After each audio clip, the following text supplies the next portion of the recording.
नमस्कार विद्यार्थी मित्रांनो, आज आपण ज्ञानदीप अकॅडमीच्या MPSC प्रिलिम्स टेस्ट सिरीजचा पॉलिटीचा पेपर इथं डिस्कस करणार आहोत. राईट, 100 प्रश्नांचा पेपर आहे. सगळेचे सगळे पॉलिटीचे प्रश्न याच्यामध्ये दिले गेलेले आहेत. पेपर थोडा वाटायला तुम्हाला मोठा वाटू शकतो की 100 पानांचा पेपर प्रिलिम्समध्ये, पण लक्षात घ्या की तुमचं रिव्हिजन व्हावं, तुम्ही जास्तीत जास्त गोष्टी वाचाव्या, जास्तीत जास्त परीक्षाभिमुख मुद्दे तुमच्या लक्षात यावे आणि रिव्हिजन करत असताना काय फोकस केलं पाहिजे हे कळावं, या दृष्टिकोनातनं आपण हा पेपर सेट केलेला आहे. राईट, त्यामुळे याच्यामध्ये प्रत्येक वाक्य तुमच्या लक्षात येईल की खूप मल्टी स्टेटमेंट क्वेश्चन्स याच्यामध्ये आहेत आणि वन लाइनर्स हार्डली नाहीच आहेत याच्यामध्ये. तसं MPSC प्रिलिम्समध्ये आपल्याला बरेच वन लाइनर्स विचारले जात असतात. याच्यामध्ये आपण तसे घेतले नाही आहेत, कारण आपला हेतू होता की जास्तीत जास्त गोष्टी आपण याच्यामध्ये कव्हर केल्या पाहिजेत. ठीक आहे, तर सुरुवात करूया. आणि एक गोष्ट लक्षात ठेवा की याच्यामधनं तुम्हाला कळणार आहे की MPSCच्या पूर्वपरीक्षेमध्ये पॉलिटी नेमकं कोणत्या स्वरूपाचं असणार आहे, आयोग कोणत्या कोणत्या मुद्द्यांवरती आपल्याला कन्फ्यूज करतं, कुठे विद्यार्थ्यांच्या चुका होऊ शकतात, हे सगळं लक्षात घेऊन आपण हा पेपर फ्रेम केलेला आहे. तर सोडवत असताना नीट लक्षपूर्वक वाचणं गरजेचं आहे की कुठे आपल्या चुका याच्यामध्ये होऊ शकतात. तर सुरुवात करूया. पहिला प्रश्न आहे राज्यांच्या निर्मितीबाबत. पहिलं विधान जे आहे ते सांगतं की कलम 2 नुसार भारताच्या राज्य क्षेत्राचे 3 प्रकारांच्या मध्ये वर्गीकरण केलेलं आपल्याला पाहायला मिळतं. आता लक्षात घ्या, भारताचं वर्गीकरण हे आपल्याला स्वातंत्र्य मिळायच्या आधी हे 4 प्रकारे केलं गेलेलं होतं, पण नंतर आपण बघतो की दुसऱ्या कलमानुसार भारतामध्ये 2च प्रकारचे राज्य क्षेत्र आहेत. त्यामुळे हे जे विधान आहेत 3 प्रकारचे ते चूक आहे, कारण आपल्याकडे काय स्टेट आणि युनियन टेरिटरी हे 2च प्रकार आपल्याकडे पाहायला मिळतात. त्यामुळे पहिलं विधान तुमचं इथं चूक आहे. त्यानंतर राज्य आणि केंद्रशासित प्रदेशांची नावं ही पहिल्या अनुसूचीमध्ये नमूद केली गेलेली आहेत. हे विधान बरोबर आहे.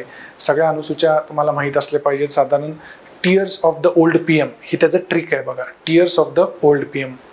तर त्याच्यामधनं तुम्हाला 12च्या 12 अनुसूच्या किंवा शेड्यूल्स त्याच्यामधनं समजू शकतात.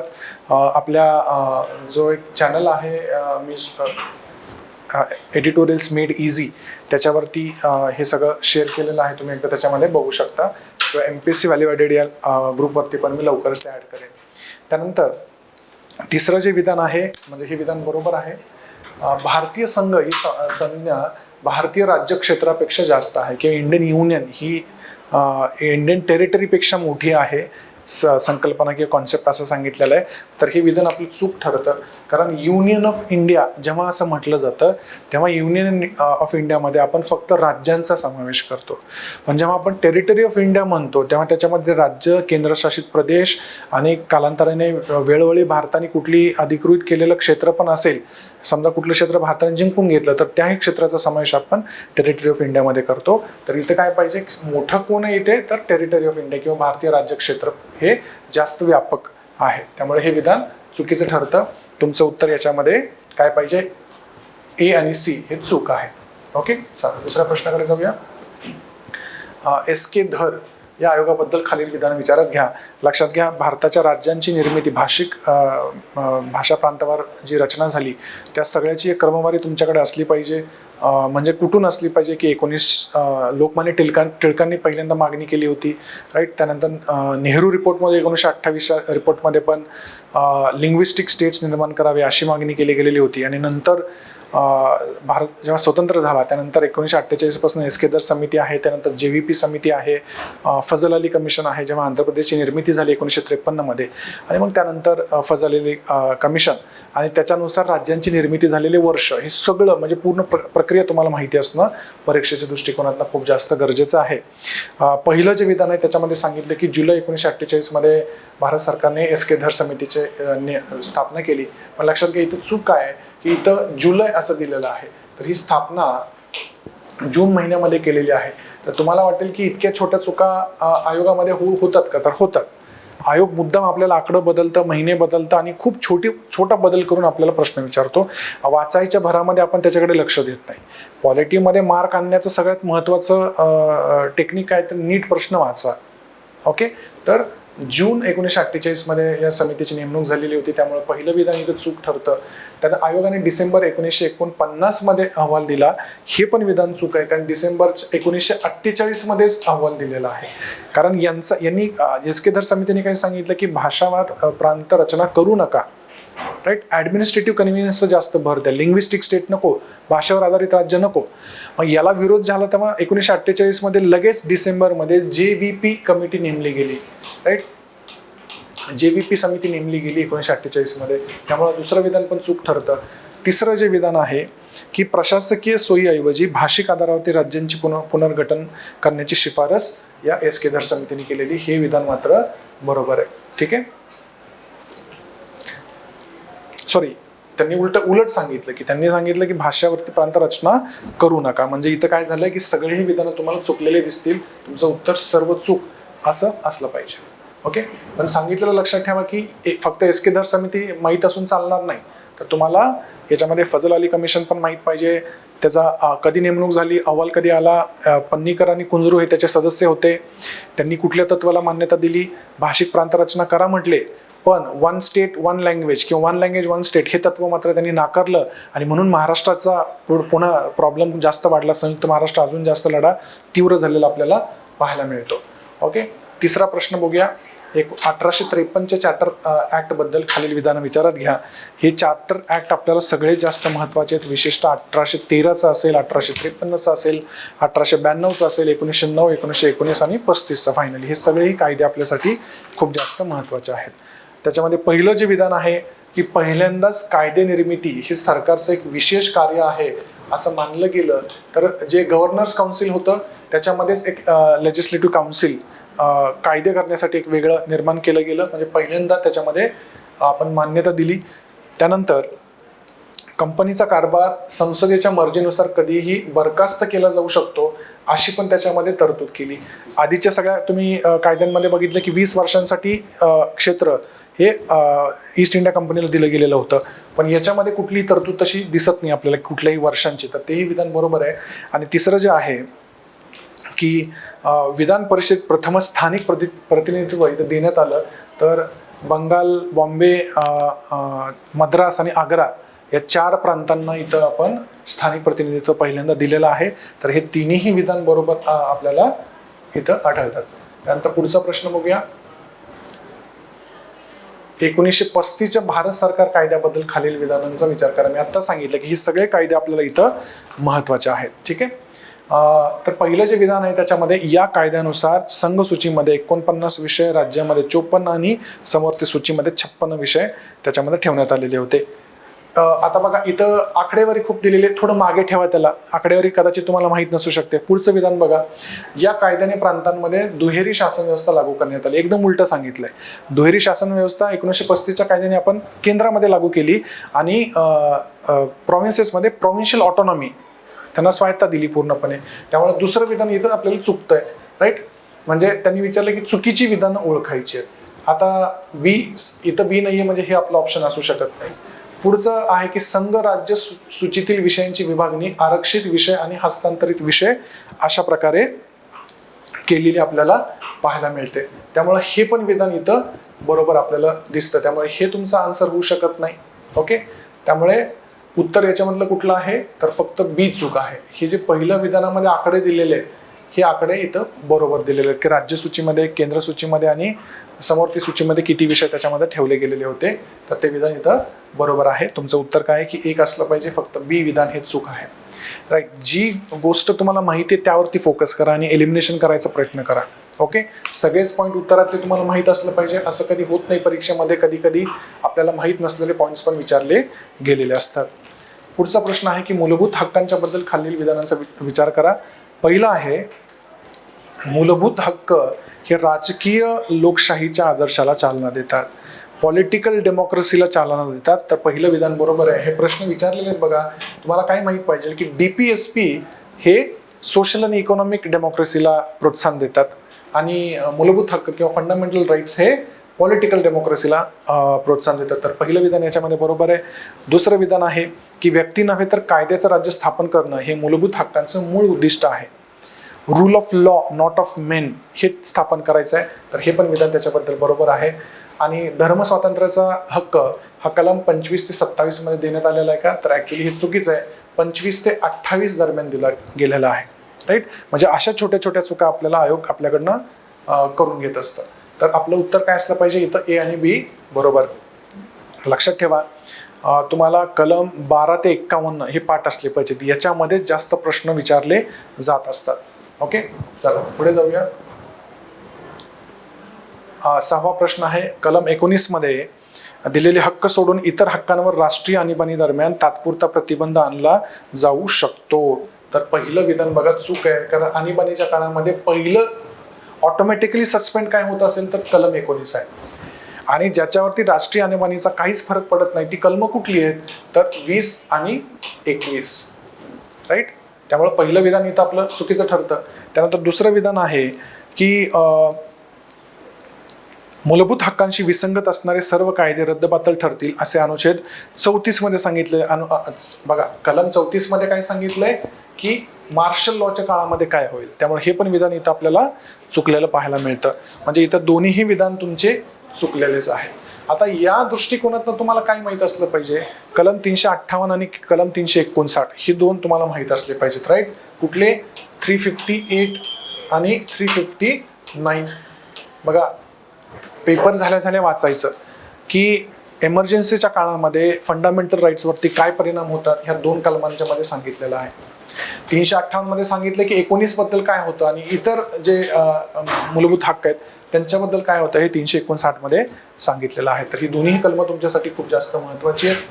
पुढचा प्रश्न बघूया. कलम 14 नुसार व्यक्ती या संकल्पनेमध्ये वैधानिक महामंडळ, व्यावसायिक संस्था, नोंदणीकृत संस्था आणि इतर कोणत्याही प्रकारच्या कायदेशीर व्यक्तींचा समावेश होतो का, तर हे विधान बरोबर आहे. याच्यामध्ये काही फक्त व्यक्तीच नाही तर यांचा सगळ्यांचा समावेश त्याच्यामध्ये होतो. ब विधान आहे, कायद्यापुढे समानता ही, आता हे खूप महत्वाचा मुद्दा आहे, लक्षात घ्या. कायद्यापुढे समानता ही सकारात्मक, तर कायद्याचं समान संरक्षण ही नकारात्मक संकल्पना. इथं उलट केलेलं आहे बघा, नेहमी विचारला जाणारा प्रश्न आहे. राईट, तर पहिलं जे आहे कायद्यापुढे समानता, राईट, ती काय आहे, ब्रिटिश ओरिजिनचे, ब्रिटिश मधून कॉन्सेप्ट आपण तो घेतलेला आहे आणि हा निगेटिव्ह कॉन्सेप्ट आहे. इथे काय त्यांनी सांगितले, सकारात्मक आहे, त्यामुळे चूक आहे. पण बरोबर काय आहे की कायद्यापुढे समानता, इक्वॅलिटी बिफोर लॉ, हे ब्रिटिश ओरिजिनचं कॉन्सेप्ट आहे आणि तो निगेटिव्ह कॉन्सेप्ट आहे, लिहून ठेवा तिथं. आणि दुसरा जो आहे इक्वल प्रोटेक्शन ऑफ लॉ, कायद्याचं समान संरक्षण, हे अमेरिकेकडनं आपण घेतलेलं आहे आणि हा पॉझिटिव्ह कॉन्सेप्ट आहे. हा निगेटिव्ह आहे आणि हा पॉझिटिव्ह आहे. इथं उलट करून दिलेलं आहे, त्यामुळे हे विधान चूक आहे. इथं उत्तर आपलं काय पाहिजे, फक्त ए बरोबर आहे. ओके, त्यानंतर पुढचा प्रश्न आहे 8वा. एव्ही डायसी यांनी मांडलेल्या कायद्याचं राज्य या संकल्पनेबाबत खालील विधानांचा विचार करा. पहिलं आहे, कायद्याचं उल्लंघन केल्याशिवाय कोणालाही शिक्षा होऊ शकत नाही. शिक्षा कधी होईल, तर कायद्याचं उल्लंघन केलं तरच त्याला शिक्षा होऊ शकते, त्यालाच रूल ऑफ लॉ असं म्हटलं जातं. त्यानंतर कायद्यापुढे समानता असली पाहिजे आणि व्यक्तीच्या हक्कांची प्राथमिकता असली पाहिजे. इथं तिन्ही विधान आपल्याला बरोबर दिसतात. तुमचं उत्तर हे 2 असलं पाहिजे. राईट, पुढे जाऊया. 9वा प्रश्न आहे, आर्थिक दुर्बल घटक आरक्षण खालीलपैकी कोणत्या व्यक्तीला मिळणार नाही. आता बघा, तुम्ही जेव्हा UPSC साठी EWS सर्टिफिकेट काढता त्याच्यामध्ये काही तरतुदी दिलेल्या आहेत की तुमची शेत जमीन किती असली पाहिजे, तुमचं घर कसं असलं पाहिजे, क्षेत्रफळ केवढं असलं पाहिजे. तर हा काही खूप असा पॉलिटीचा प्रश्न नाहीये, पण तरी तुम्हाला माहित असू द्या की 5 किंवा जास्त एकर क्षेत्रफळ शेतजमीन नसायला पाहिजे.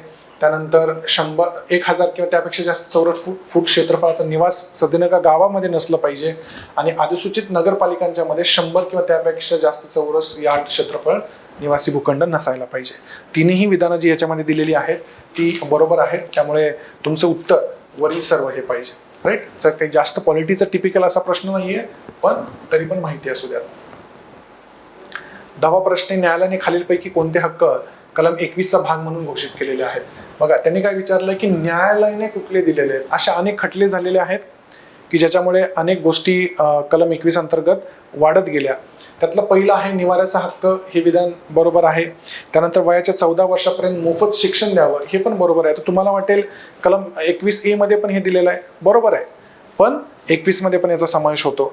त्यानंतर कायदेशीर मदत मिळवण्याचा हक्क हा कलम 29A मध्ये पण दिलेला आहे, तरी पण त्याचा समावेश 21 मध्ये होतो. त्यानंतर परदेशामध्ये प्रवास करण्याचा हक्क आहे.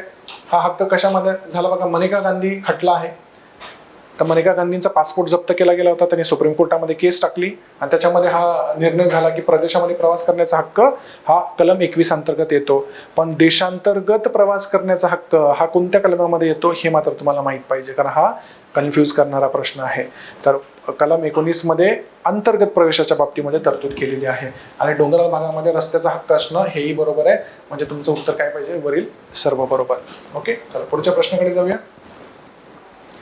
11वा प्रश्न, भारतीय राज्यघटनेनुसार धार्मिक स्वातंत्र्याच्या हक्काबाबत खालीलपैकी कोणती विधानं बरोबर आहेत. पहिलं सांगितलं की सतसत विवेक बुद्धीचं स्वातंत्र्य आहे का कलम 25 अंतर्गत, तर आहे. त्यानंतर धर्माचे मुक्त प्रकटीकरण करायचं आहे, तोही हक्क आपल्याला 25ने दिलेला आहे. आचरण करायचं धर्माचं, तेही त्याच्यामध्ये दिलेलं आहे. राईट. त्यामुळे इंग्लिशमध्ये त्यांना काय सांगितले, freedom of conscious, right to expression of religion, freedom of conduct, सगळेचे सगळे विधानं बरोबर आहेत. आणि हे कुठे तरतूद आहे, तर कलम किंवा आर्टिकल 25 मध्ये ही तरतूद केलेली आपल्याला पाहायला मिळते. ओके. आणि 25 ते 28 मध्ये धार्मिक स्वातंत्र्य आपल्याला दिलेलं आहे. जसं मी सांगितलं की 12 ते 51 ही कलमं तुम्हाला चांगली माहीत पाहिजे. त्यानंतर 12वा प्रश्न आहे की संविधानाच्या मूलभूत संरचनेमध्ये खालील विधानं विचारात घ्या. म्हणजे बेसिक स्ट्रक्चर जे आहे कॉन्स्टिट्यूशनचं, त्याच्यावरती साधारणतः वारंवार प्रश्न विचारले जातात.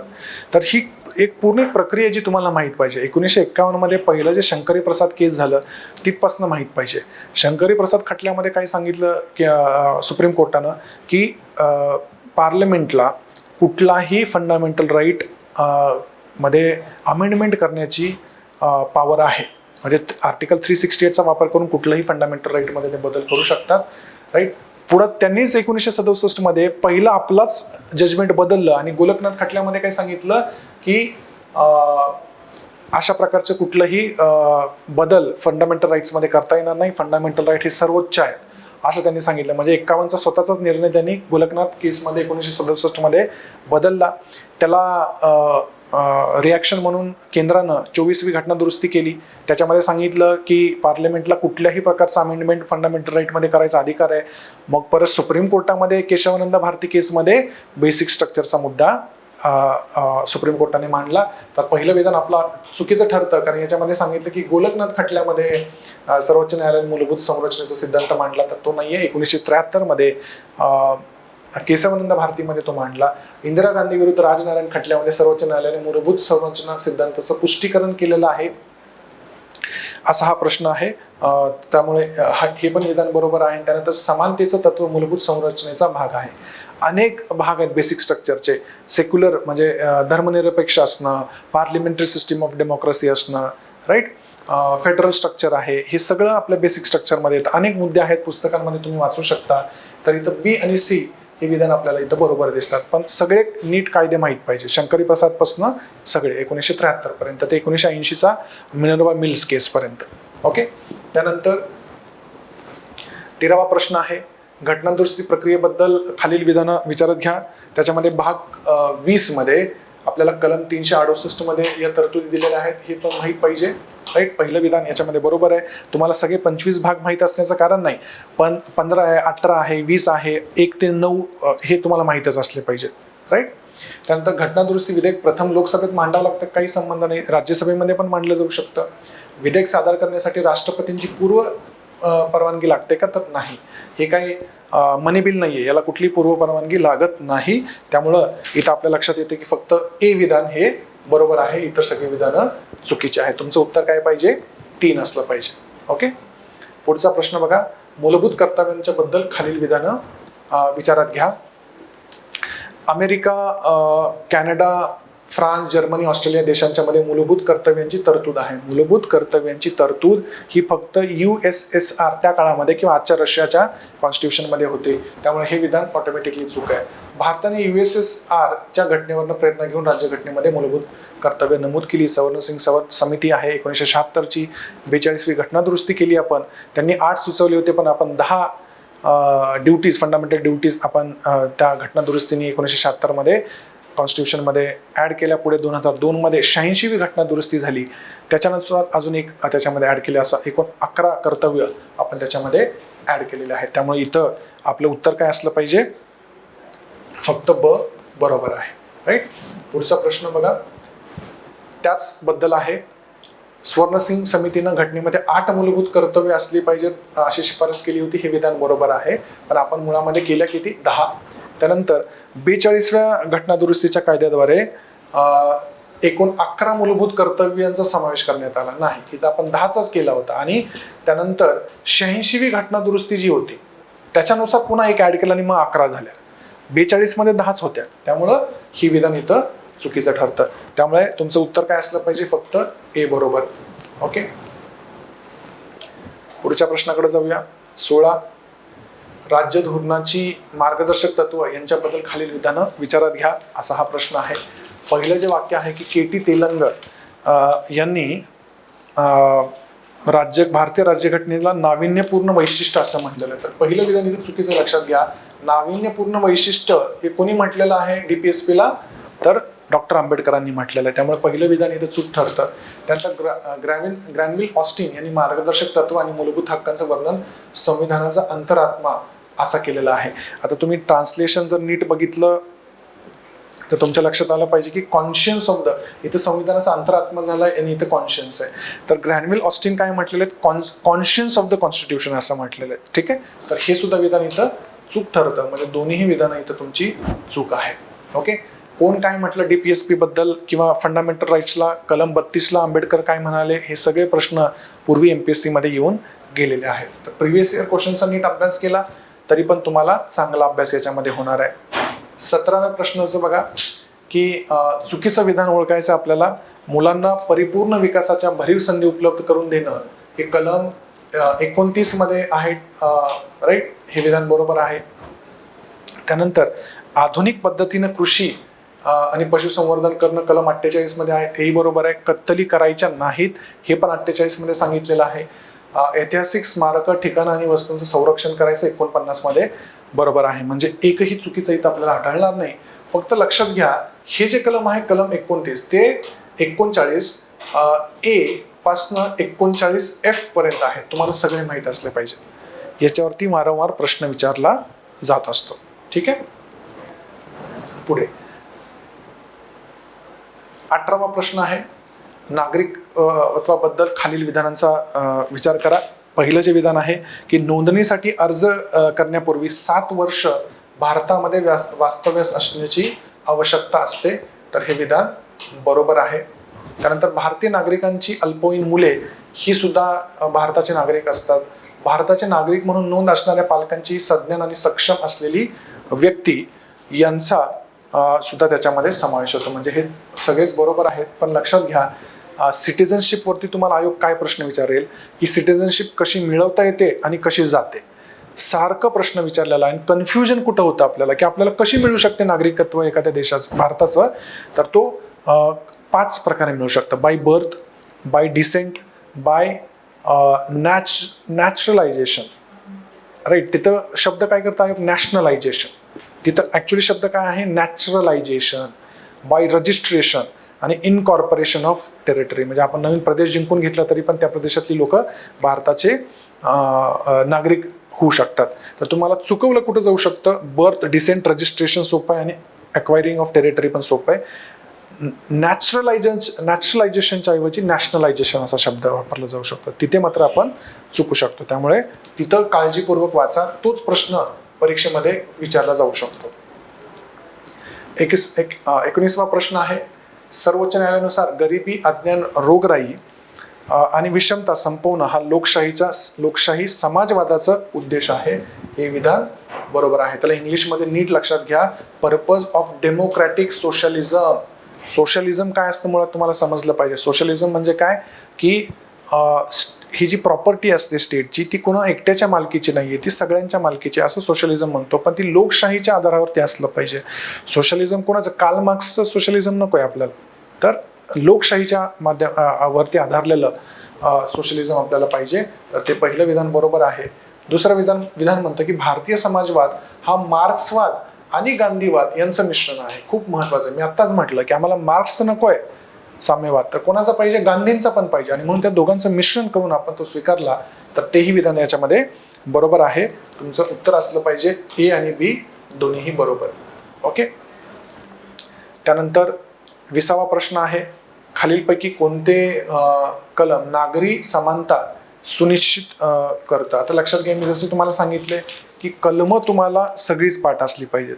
आता नागरी समानता किंवा सिव्हिल इक्वॅलिटी कुठल्या कलमांच्या मध्ये तरतूद केलेली तुम्हाला आढळते, तर तुमच्या लक्षात येईल की 14, 17, 15, 18 या सगळ्याच कलमांच्या मध्ये अशी सिव्हिल इक्वॅलिटी किंवा नागरी समानतेची तरतुदी केलेल्या आहेत. राईट. तुम्ही जर हे सगळं आता बघा याच्यामध्ये तर दिसूनच येतं सरळ सरळ कलम 17 आणि 18 म्हणजे अबॉलिशन ऑफ टायटल्स आणि अनटचेबिलिटी काढून टाकणं, हे दोन तर सरळ सरळ आहेत. 15 मध्ये पण 15D मध्ये तुम्ही बघितलं तर हे पण त्याच्यामध्ये बरोबर आहे. त्यामुळे उत्तर तुमचं काय असलं पाहिजे, सगळंच. ओके. तर आपला पुढचा प्रश्न आहे 21वा, भारतीय राज्यघटनेचे वैशिष्ट्य खालीलपैकी कोणते नाही, असा प्रश्न विचारलेला आहे. राईट. तर त्याच्यामध्ये लक्षात घ्या, सहकारी संस्था, आता 97वी घटनादुरुस्ती जर तुम्हाला माहिती असेल तर त्या ती जी घटनादुरुस्ती आहे तीच मुळात सहकारी संस्थांच्या बद्दल आहे. त्यामुळे भारतीय राज्यघटनेमध्ये याची तरतूद आहे.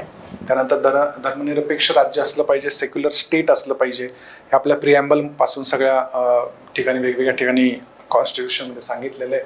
त्यानंतर त्रिस्तरीय सरकार असलं पाहिजे. 92वी घटनादुरुस्ती तुम्हाला माहिती असेल, पंचायत राज ज्याला आपण म्हणतो, त्याच्यामध्ये त्रिस्तरीय व्यवस्था असली पाहिजे असंही सांगितलेलं आहे. त्यामुळे 3 आहेत, म्हणजे शेवटचा राहिलेला जो मुद्दा असेल तो तुमचं उत्तर असणार आहे की कोणती नाही असं विचारलंय. दुहेरी नागरिकत्व किंवा ड्युअल सिटिझनशिप हा भारताच्या राज्यघटनेमध्ये कुठेही त्याचा उल्लेख केलेला नाही.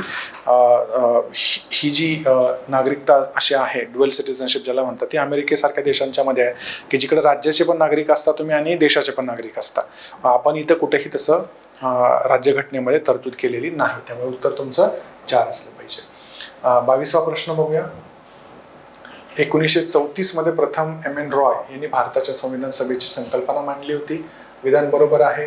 राईट. कम्युनिस्ट नेते होते, त्यांनी पहिल्यांदा भारतासाठी कॉन्स्टिट्युएंट असेंब्ली असावी असं पहिल्यांदा सांगितलं होतं, आणि लगेच त्यांच्यानंतर 1935 मध्ये काँग्रेसने सुद्धा त्यांच्या अधिकृतपणे कॉन्स्टिट्युएंट असेंब्लीची मागणी केलेली आहे. तर कॉन्स्टिट्युएंट असेंब्लीच्या बाबतीमध्ये तुम्हाला अजून कुठलं माहीत पाहिजे, पुढे एक प्रश्न पण विचारला जातो की भारताची ही मागणी केव्हा मान्य झाली, तर तुम्हाला माहीत पाहिजे 1940ची जी ऑगस्ट ऑफर आहे त्याच्यामध्ये ही मागणी मान्य केलेली तुम्हाला पाहायला मिळेल. ओके. तर तोही प्रश्न तुम्हाला विचारला गेलेला आहे MPSC मध्ये, माहिती असू द्या. दोन्ही विधान इथं बरोबर आहे. तुमचं उत्तर 1 असलं पाहिजे. ओके. चला पुढे जाऊया. 23वा प्रश्न आहे, संविधान सभेच्या बैठकीबद्दल खालील विधानं विचारात घ्या. आता याच्यामध्ये पहिलं जो विधान आहे त्यांनी सांगितलं की 11 डिसेंबर 1946ला संविधान सभेची पहिली बैठक झाली. आता 3 तारखा तुमच्यासाठी खूप महत्वाच्या आहेत, 9, 11 आणि 13 डिसेंबर. तर आपल्याला माहित पाहिजे की 9 डिसेंबरला पहिली सभा झाली होती कॉन्स्टिट्युएंट असेंब्लीची, त्यामुळे पहिलं विधान इथं चुकीचं आहे. त्यानंतर या बैठकीला केवळ 211 सदस्य उपस्थित होते, हे विधान मात्र याच्यामधलं बरोबर आहे. त्यामुळे लक्षात ठेवा 211च का होते, कारण मुस्लिम लीगचे जे 73 सदस्य निवडून आले होते त्यांनी याच्यावरती बहिष्कार घातला. त्यानंतर राज्यांचे जे हे जे प्रिन्सली स्टेट्स होते तर त्यांचे जे प्रतिनिधी होते तेही त्याच्यामध्ये सहभागी झालेले नव्हते. त्यामुळे 211 सदस्य त्या पहिल्या जी बैठक झाली त्याच्यामध्ये उपस्थित होते. तर तुमचं उत्तर असलं पाहिजे फक्त ब बरोबर. मात्र ह्या 3 तारखा तुमच्यासाठी खूप जास्त महत्वाच्या आहेत, 9, 11 आणि 13 डिसेंबर. ओके. चला पुढे जाऊया. खालील विधानं विचारात घ्या. आता लक्षात घ्या की कोण काय म्हटलं असे जे प्रश्न येतात ना ते लक्षात ठेवायला थोडे अवघड असतात. ओके. तर त्या प्रश्नांच्या ऐवजी आपण बघायचं, आता मला इथं इतकी सगळी नावं दिलीत, कोण कोणाला काय म्हटलं असं त्याच्यामध्ये सांगितलं गेलेलं आहे. तुर्तास ते सोडून द्या. पुढचं वाक्य बघा की आयवर्जनिंग संसदीय शासन पद्धतीला कॅबिनेट शासन पद्धती असं म्हणतो, ते पण आपल्याला माहित नसेल. तिसरं ह्याच्याकडे येऊ की जे आपण खूप सोपं असं पुस्तकामधून डिराईव्ह करू शकतो. तिसऱ्या वाक्यात सांगितलं की Britain, Japan, Canada, Bharat, Sri Lanka या देशांच्या मध्ये संसदीय शासन पद्धती आहे. आत्ताच बघा काही महिन्यांपूर्वी 2022मध्ये श्रीलंकेमध्ये खूप मोठ्या प्रमाणावरती उठाव झाला आणि तो उठाव कोणाच्या विरोधात होता? संसदीय शासन पद्धती असती तर तो पंतप्रधानांच्या वगैरे झाला असता, पण तिथला जो राष्ट्राध्यक्ष होता राजपक्सा त्याच्या विरुद्ध झाला. राईट, म्हणजे ती श्रीलंका ही पार्लिमेंटरी डेमोक्रेसी नाही आहे, तिकडे प्रेसिडेन्शियल प्रकारचं गव्हर्नमेंट आहे. त्यामुळे याच्यावरून आपण डिराईव्ह करून हे उत्तर आणू शकतो. त्यामुळं इथं जर सी चुकीचं आहे त्याने आपल्याला विचारलं की काय बरोबर आहे. त्यामुळे हे आपला ऑप्शन असू शकत नाही, हे आपला ऑप्शन असू शकत नाही, हे आपला ऑप्शन असू शकत नाही. राहिलं कुठलं? एकच, ए आणि बी. बघा, म्हणजे मला क्रॉसमन, मॅकिंटॉश हे राजकीय विश्लेषक काय म्हटले ब्रिटिश शासन पद्धतीला काही माहिती असण्याचं गरज आहे का? बघा, पुस्तकामध्ये तुम्ही वाचलं असेल तर चांगलंच आहे, माहिती असेल तर काही हरकत नाही. पण मुद्दा हा आहे की आयोग जेव्हा असे प्रश्न विचारतं तेव्हा आयोगाला पण काही खूप कॉम्प्लिकेट करायच्या नाही आहेत गोष्टी. तर अशा प्रश्नांमध्ये 100% काहीतरी हिंट तुम्हाला दिलेली असते. तर हे तुम्ही कुठल्याही पुस्तकामध्ये साधारण पॉलिटीचे दिलेलं असेल. बघा, या विधानावरनं तुम्ही उत्तरापर्यंत गेला, आयव्हर जेनिंग्स काय म्हटला किंवा क्रॉसमन मॅकिंटॉश काय म्हटले हे मला माहिती नसलं तरी उत्तरापर्यंत आपण जाऊ शकतो. तर आयव्हर जेनिंग्स भारतीय शासन पद्धतीला कॅबिनेट शासन प्रणाली असं म्हटलेलं आहे. भारतीय नाही तर एकंदरीत पार्लिमेंटरी सिस्टीमला, कारण त्याच्यात कॅबिनेट खूप पॉवरफुल असतं म्हणून त्याला कॅबिनेट सिस्टीम म्हटलेलं आहे. आणि क्रॉसमन मॅकिंटोश हे ब्रिटिश शासन पद्धतीचं वर्णन पंतप्रधान शासन असं करतात, कारण पंतप्रधान त्यांचा प्रमुख असतो पार्लिमेंटरी सिस्टीममध्ये म्हणून. ओके, तर उत्तर आपलं एक असलं पाहिजे. पुढचा प्रश्न आहे, संसदीय शासन व्यवस्थेचे दोष खालीलपैकी कुठले? दोष काय असतात? तुम्ही भारताला ची प्रणाली डोळ्यासमोर जर आणली तर तुमच्या लक्षात येईल की डेमोक्रेटिक पार्लिमेंटरी सिस्टीममध्ये दोष काय असू शकतात. बघा, पहिलं काय की अस्थिर सरकार. तुम्ही भारताचं उदाहरण घ्या, 1985 पासून ते 1998 पर्यंत किती अस्थिरता भारतामध्ये आपल्याला पाहायला मिळाली, किती पंतप्रधान आले आणि किती गेले, म्हणजे अस्थिर असू शकतं. महाराष्ट्राचं उदाहरण घ्या. अच्छा, कुठल्या स्टेटचं ऍक्च्युअली एक्झाम्पल घेऊ शकत नाही आपण, पण भारताच्या पातळीवरती जर घेतलं तर हा जो काळ होता तर अस्थिरता आपल्याला पाहायला मिळते, कारण धोरणाचं सातत्य नसतं. तुम्ही पंचवार्षिक योजनांच्या मध्ये बघा, इंदिरा गांधी असताना काहीतरी धोरण केलं, जनता सरकार आलं त्यांनी पहिलं कॅन्सल केलं, परत इंदिरा गांधी आणले त्यांनी जनता सरकारचं कॅन्सल केलं. म्हणजे धोरणांच्या मध्ये एक वाक्यता नसतेच, जसं सरकार बदलेल तसं धोरणं बदलत असतात. तुम्ही युपीएचं सरकार असताना वेगळी धोरणं होती, आता एनडीएचं सरकार आहे वेगळी धोरणं आहेत. त्या धोरणांच्या मध्ये सातत्य आपल्याला इथं दिसत नाही. त्यानंतर अध्यक्षांची हुकुमशाही. तर इंग्लिशमध्ये बघा की अध्यक्ष म्हणजे कोण म्हटलंय यांनी, तर डिक्टेटरशिप ऑफ द प्रेसिडेंट म्हटलंय. काय संबंध आहे का प्रेसिडेंटचा? प्रेसिडेंट हा फक्त नावासाठी प्रमुख आहे. राईट, डॉक्टर आंबेडकर कॉन्स्टिट्यूएंट असेंब्लीच्या डिबेट्समध्ये त्यांनी सांगितलेलं आहे की जर तुम्ही भारताच्या राष्ट्रपतीची तुलना हे अमेरिकेच्या राष्ट्राध्यक्षाशी करू नका. राईट, तुम्हाला तुलना करायचीच असेल तर भारताच्या पंतप्रधानाची आणि अमेरिकेच्या राष्ट्राध्यक्षाची करा. का? भारतामधला पंतप्रधान हा डिफॅक्टो हेड असतो आणि राष्ट्रपती हे फक्त डिजॉर असतात, नावापुरते ते प्रमुख आहेत. राईट, त्यामुळे त्यांचं डिक्टेटरशिप असण्याचा काही संबंधच नाहीये. तर हे जे विधान आहे ते इथं चूक ठरतं आणि अधिकाऱ्यांच्या विभाजनाला याच्यामध्ये विरोध केलेला आहे असं आपल्याला सांगितलेलं आहे. राईट, म्हणजे खूप कॉन्सन्ट्रेशन होतं पॉवरचं, ते त्याच्यामध्ये बरोबर आहे. तर तुमचं उत्तर काय पाहिजे? ए, बी आणि डी हे उत्तर पाहिजे. ओके, चला पुढे जाऊया. पुढचा प्रश्न आहे, संघराज्य एकत्रीकरण किंवा विघटन या दोन मार्गांनी तयार केलं जाऊ शकतं. संघराज्य म्हणजे काय? Union of state. भारताचं उदाहरण घ्या परत, आपण एक युनियन आहे स्टेट्सनी बनलेलं, तर ते युनियन कसं निर्माण केलं जाऊ शकतं? संघराज्य कसं, फेडरेशन कसं निर्माण केलं जाऊ शकतं? तर एकत्रीकरण केलं जातं, अनेक राज्यांचं एकत्रीकरण केलं आणि मग आपण फेडरेशन झालो, किंवा विघटन पण केलं जाऊ शकतं. दोन्ही मार्गांनी आपण फेडरेशन अस्तित्वात आणू शकतो. त्यामुळे पहिलं विधान इथं बरोबर आहे. त्यानंतर विघटनाच्या प्रक्रियेमध्ये प्रकारात प्रादेशिक हितसंबंध वाढवण्यासाठी प्रांतांना स्वायत्त देऊन राज्याचे संघराज्यांमध्ये रूपांतर केले जात असते. हे विधान बरोबर आहे. तुमचं इथं उत्तर काय पाहिजे? 2, ए आणि बी दोन्ही बरोबर आहे. त्यानंतर पुढचा प्रश्न आहे, भारतीय संविधानाची एकात्मक वैशिष्ट्ये खालीलपैकी कोणती आहेत असा प्रश्न विचारलाय. त्यानंतर त्यातला पहिला जो मुद्दा आहे तो म्हणजे प्रभावशाली केंद्र. केंद्र हे सगळ्यात जास्त प्रभावी आहे भारतातल्या, तुम्ही शासन पद्धती बघितली तर. त्यानंतर एकच संविधान आहे, हेही बरोबर आहे. आपण जर बघितलं अमेरिकेमध्ये राज्यांचं पण एक वेगळं कॉन्स्टिट्यूशन असतं आणि देश म्हणून एक वेगळं कॉन्स्टिट्यूशन आहे, तर तेही विधान बरोबर आहे. त्यानंतर एकल नागरिकत्व हे पण तुमचं ऑप्शन असलं पाहिजे. कोणती वैशिष्ट्य आहेत असं त्यांनी विचारलंय बघा. तर तुमच्या उत्तरामध्ये डी तर पाहिजेच, कारण वरच्याच प्रश्नामध्ये बघितलंय सिंगल सिटीजनशिप पाहिजेच पाहिजे, राईट. त्यानंतर एकच कॉन्स्टिट्यूशन आहे हे तर पाहिजेच पाहिजे, ते ह्याच्यामध्ये नाहीये, बरोबर. राहतात ABD आणि वरील सर्व. आता हा जो मुद्दा आहे की रिजिड कॉन्स्टिट्यूशन आहे किंवा ताटर घटना आहे, ते भारताला खूप लागू पडत नाही. कारण भारताचं संविधान जर तुम्ही बघितलं कॉन्स्टिट्यूशन, हे अमेंडमेंट करायच्या ज्या काही प्रक्रिया आर्टिकल 368 मध्ये दिलेल्या आहेत, त्याच्यामध्ये आपण बघतो की बऱ्याचशा तरतुदी, बहुतांश या ज्या तरतुदी आहेत त्या सिंपल मेजॉरिटीने आपल्याला त्याच्यामध्ये बदल करता येतो. त्याच्यासाठी काही स्पेशल मेजॉरिटी वगैरे आपल्याला लागत नाही. आणि अशा खूप कमी गोष्टी आहेत की ज्यांच्यावरती आपल्याला स्पेशल मेजॉरिटी लागते किंवा राज्यांची पण परवानगी लागते. त्यामुळे आपण असं म्हणणं की भारताचं कॉन्स्टिट्यूशन खूप रिजिड आहे हे मात्र इथं चुकीचं ठरू शकतं. त्यामुळे आपलं उत्तर ABD बरोबर हे असलं पाहिजे. ओके, चला पुढे जाऊया. 28वा प्रश्न आहे, केंद्र राज्य संबंधाच्या बद्दलचा प्रश्न आहे. इतके सरळ कधीही तुम्हाला आर्टिकल्स विचारले जात नसतात, त्यामुळे काही जास्त घाबरून नाही जायचं बघून आर्टिकल्स. ओके, तर पहिल्या ह्याच्यामध्ये सांगितलंय की कलम 250 ते 255 याच्यामध्ये राज्यातली वैधानिक किंवा लेजिस्लेटिव्ह संबंधांच्या बद्दल तरतूद आहे. तर हे चुकीचं आहे, कारण 245 पासून ते 255 पर्यंत जे आहेत त्याला आपण लेजिस्लेटिव्ह संबंध म्हणतो, केंद्राचे आणि राज्याचे. त्यानंतर 256 ते 263 मध्ये आपण ऍडमिनिस्ट्रेटिव्ह संबंध दोघांचे बघतो, राईट. पहिलं विधान चुकीचं सापडलं की हे ऑटोमॅटिकली दुसरे 3 विधानं बरोबर असणार आहेत. ओके, म्हणजे मुद्दा या प्रश्नात तुम्ही काय समजून घ्या की कलम कुठली पाठ करायची, सगळी पाठ नाही करायची. विशेषतः करून तुम्ही fundamental rights, DPSP, fundamental duties, governor, president असेल, त्यानंतर कॉन्स्टिट्युशनल बॉडीज काही कलम तुम्हाला माहिती असली पाहिजेत, पार्लिमेंटच्या संदर्भामधली काही कलम तुम्हाला माहीत असली पाहिजेत. एवढं काही विशेष त्याच्यापेक्षा जास्त सुप्रीम कोर्ट, हायकोर्टची काही कलम तुम्हाला माहीत असली पाहिजेत.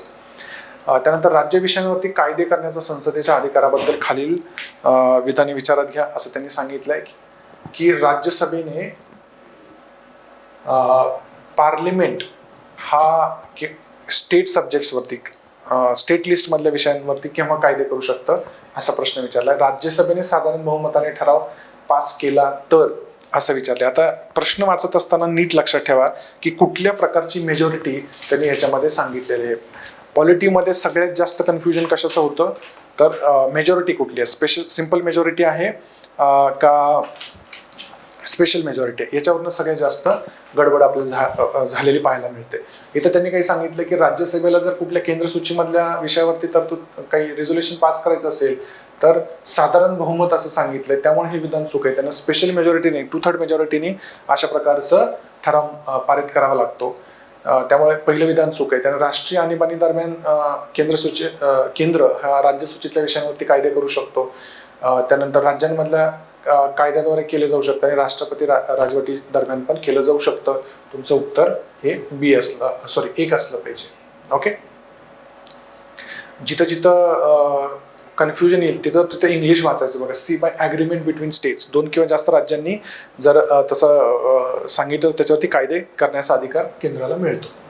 ओके, पुढचा 30वा प्रश्न आहे, संविधानाने संसदेच्या प्रादेशिक अधिकार क्षेत्रावरती काही निर्बंध घातलेले आहेत, त्याबद्दल खालील विधानं विचारत घ्या. आता ऍक्च्युली इतक्या अडचणीचा प्रश्न आयोगाने कधी आपल्याला विचारलेला नाहीये, पण तरी पण एकदा बघूया. प्रश्न क्रमांक 30. ठीक आहे, पहिला आहे की अंदमान निकोबार बेट, लक्षद्वीप, लडाख या केंद्रशासित प्रदेशांची शांतता, प्रगती आणि सुशासनाचं नियमन हे राष्ट्रपती करत असतात. तर राष्ट्रपतींना हे अधिकार आहेत. तर हे पहिलं विधान बरोबर आहे. त्यानंतर संसदेने केलेल्या विकसित कायदा राज्यातल्या अनुसूचित क्षेत्राला लागू होत नाही याबाबतचे अधिकार राज्यपालांना नसतात, हे बरोबर आहे. कारण 5व्या आणि 6व्या अनुसूचीमधले जे राज्य आहेत त्यांच्यामध्ये केंद्राचा कायदा कसा लागू होईल याची तरतूद किंवा हे पाहण्याचं काम हे राज्यपाल करू शकतात. त्यामुळे ते विधान बरोबर आहे.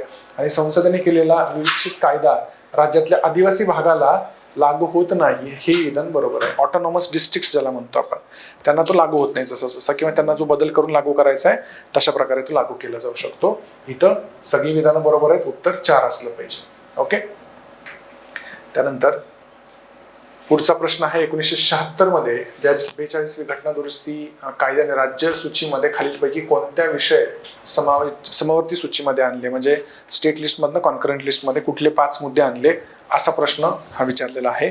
तर त्याच्यामध्ये पहिलं सांगितलं की शिक्षण, हे 5 जे आहेत ते तुम्हाला पाठच असले पाहिजेत. ठीक आहे, शिक्षण आणलेलं बरोबर आहे, जंगले बरोबर आहे, वजन आणि मापे बरोबर आहे, त्यानंतर वन्य प्राणी बरोबर आहे, न्याय प्रशासन हे बरोबर आहे. पण याच्यात काय आहे बघा, organisation of courts other than supreme court आणि हायकोर्ट, म्हणजे सुप्रीम कोर्टाचं आणि हायकोर्टाचं जे ऑर्गनायझेशन आहे ते अजून सुद्धा सेंट्रल लिस्टमध्येच आहे. ओके, तर ते हे नीट वाचायचं की हे बरोबर आहे पण बारकावे माहीत पाहिजेत आणि विजेचा काही संबंध इथं नाहीये, त्यामुळे तुमचं उत्तर काय पाहिजे, 2. ओके, चल पुढे. केंद्राने किंवा राज्याने लादलेल्या वस्तू व सेवा कराच्या संदर्भामध्ये कायदे करण्याचा अधिकार संसद आणि राज्य विधिमंडळ या दोघांनाही असतो का, तर विधान हे बरोबर आहे. जीएसटीच्या बाबतीमध्ये राज्य आणि केंद्र दोघेही निर्णय घेऊ शकतात. नंतर आंतरराज्य व्यापारामध्ये वस्तू किंवा सेवा किंवा या दोन्हीचं देवाणघेवाण होत असल्यास संसदेला इथं अधिकार आहे. म्हणजे इंटरस्टेट जीएसटी जी आहे त्याच्यावरती जे कायदे करायचे ते मात्र पार्लिमेंटने करायचे, म्हणजे इथं दोन्ही विधानं बरोबर आहे. राईट, उत्तर 3 पाहिजे. त्यानंतर पुढचा प्रश्न आहे, केंद्र आणि राज्यांमधल्या सहकार्य आणि समन्वय सुनिश्चित करण्यासाठी राज्यघटनेमध्ये खालीलपैकी कोणती तरतुदी दिलेल्या आहेत. म्हणजे केंद्र आणि राज्य संबंधावरती खूप वेळा प्रश्न आपल्याला विचारले जातात. त्याच्यामध्ये कलम 262, कलम 263 हे खूप चांगल्या प्रकारे तुम्हाला माहिती असलं पाहिजे. ओके, तर पहिला जो काही मुद्दा दिलेला आहे त्याच्यामध्ये कोणत्याही आंतरराज्य नदी आणि नदी खोऱ्यातल्या पाण्याचा वापर, वितरण आणि नियंत्रण या संदर्भात कोणताही वाद किंवा तक्रारीचा निवाडा संसद करू शकते, हे विधान बरोबर आहे. संसद करू शकते आणि संसदेने म्हणून कायदा केला 1956 मध्ये. राईट, आणि त्या कायद्यानुसार सुप्रीम कोर्टामध्ये हे मुद्दे घेऊन जाता येत नाहीत. त्यानंतर राष्ट्रपती कलम 262 नुसार केंद्र आणि राज्यांमधल्या समान हिताच्या विषयांची चौकशी आणि चर्चा करण्यासाठी राज्य म्हणजे इंटरस्टेट काउन्सिल स्थापन करायचं काम हे 262 नसून 263 कलमानुसार आहे, त्यामुळे विधान ब इथं चुकीचं आहे. त्यानंतर केंद्र आणि प्रत्येक राज्याचे सार्वजनिक अधिनियम, अभिलेख आणि न्यायालयीन कारवाई यांना संपूर्ण भारतामध्ये पूर्ण निष्ठा आणि श्रेय देण्यात आलेलं आहे, हे पण विधान इथं बरोबर आहे. त्यामुळे तुमचं उत्तर ए आणि सी बरोबर असं असलं पाहिजे. ओके, त्यामुळे नीट लक्षात ठेवा 262 आणि 263 हे 2 कलम नीट समजून घ्या. राईट, आणि याच्याबद्दल अजून एक प्रश्न येतो तो म्हणजे झोनल काउन्सिलच्या बद्दलचा. राईट, पुढचा जो प्रश्न आहे याच्यामध्ये मी डायरेक्ट उत्तर सांगतो तुम्हाला. 34 मध्ये एकच चुकीची जोडी आहे, महानदी जी दिलेली आहे 2016च्या ऐवजी 2018 पाहिजे, पण प्रश्न येण्याचा चान्स इथं खूप कमी आहे असा काही. पण तरी लक्षात ठेवा कृष्णा, गोदावरी आणि नर्मदा हे पहिल्यांदा हे आपण 262 अंतर्गत हे नदी जलविवाद न्यायाधिकरण स्थापन केलेले आहेत. ओके, म्हणजे पार्लिमेंटने कायदा केला 1956 मध्ये, त्याच्यानुसार हे स्थापन केलेले आहेत. एकदा सगळ्यांची वर्ष बघून घ्यायची.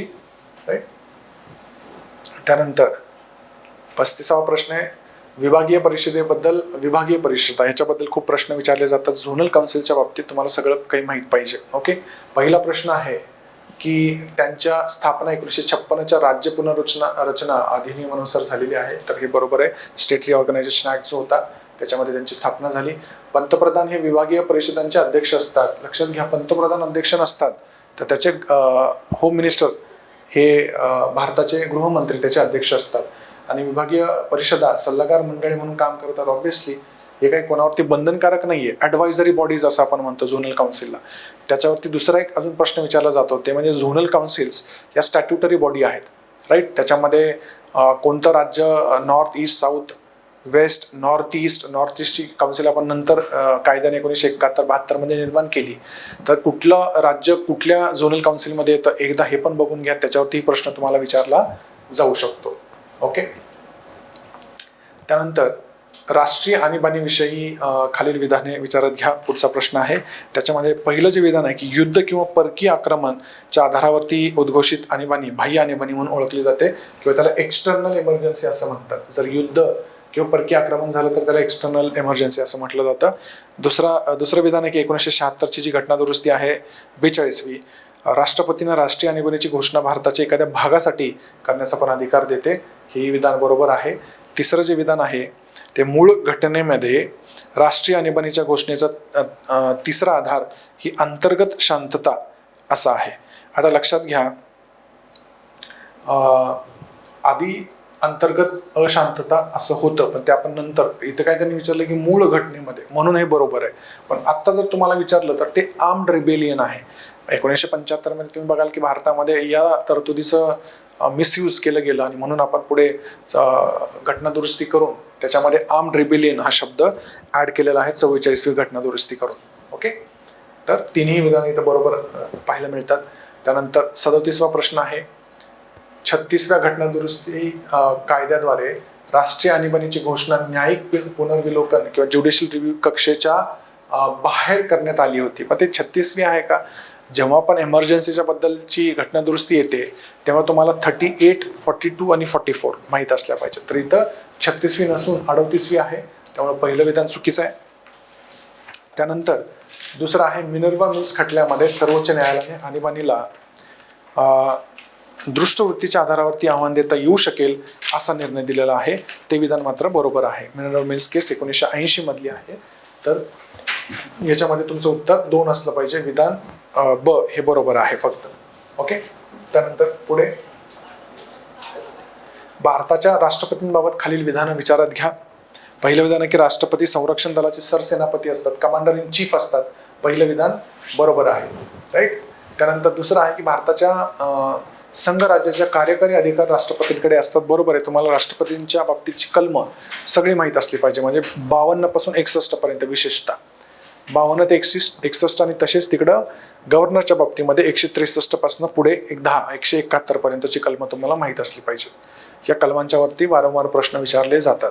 ओके, तर कार्यकारी अधिकार हे राष्ट्रपतींकडे असतात, हे बरोबर आहे.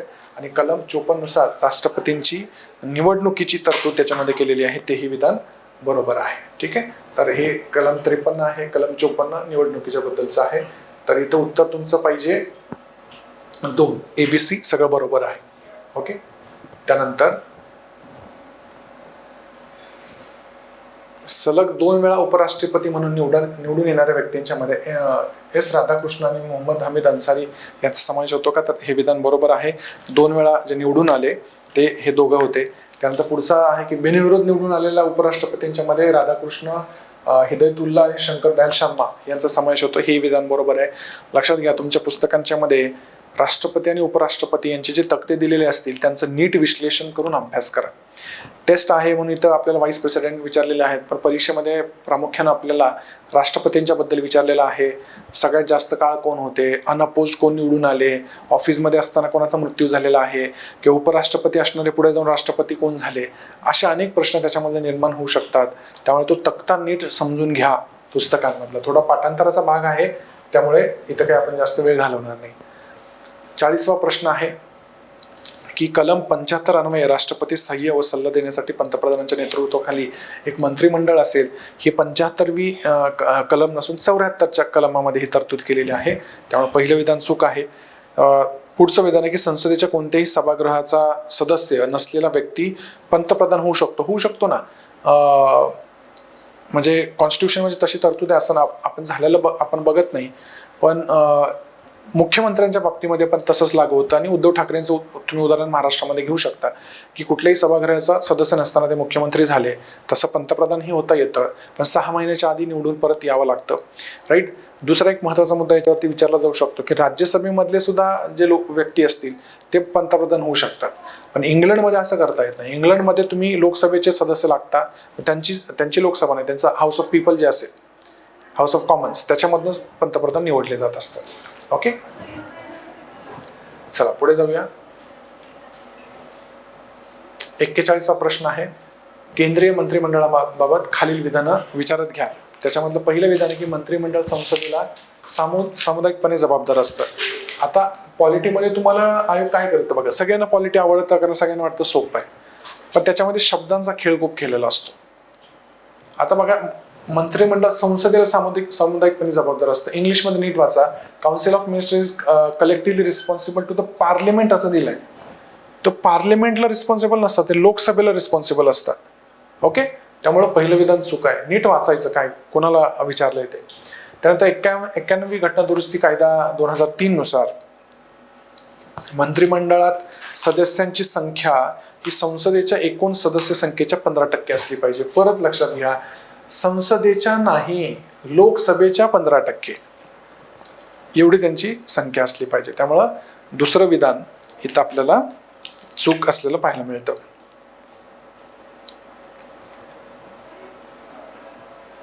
त्यानंतर तिसरं जे विधान आहे ते मंत्री राष्ट्रपतीकडून पंतप्रधानांच्या सल्ल्याने नियुक्त केले जातील, हे विधान इथं बरोबर आहे.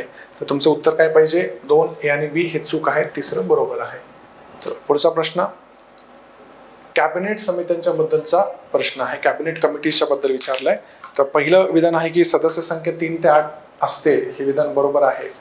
या समित्यांच्या मध्ये फक्त आलं की विचार करायचं बरं का, की फक्त कॅबिनेट मिनिस्टर्स असतात, काही कंपल्शन नाहीये. दुसरे मिनिस्टर्स पण त्याच्यामध्ये सदस्य असू शकतात, त्यामुळे दुसरं विधान चूक आहे.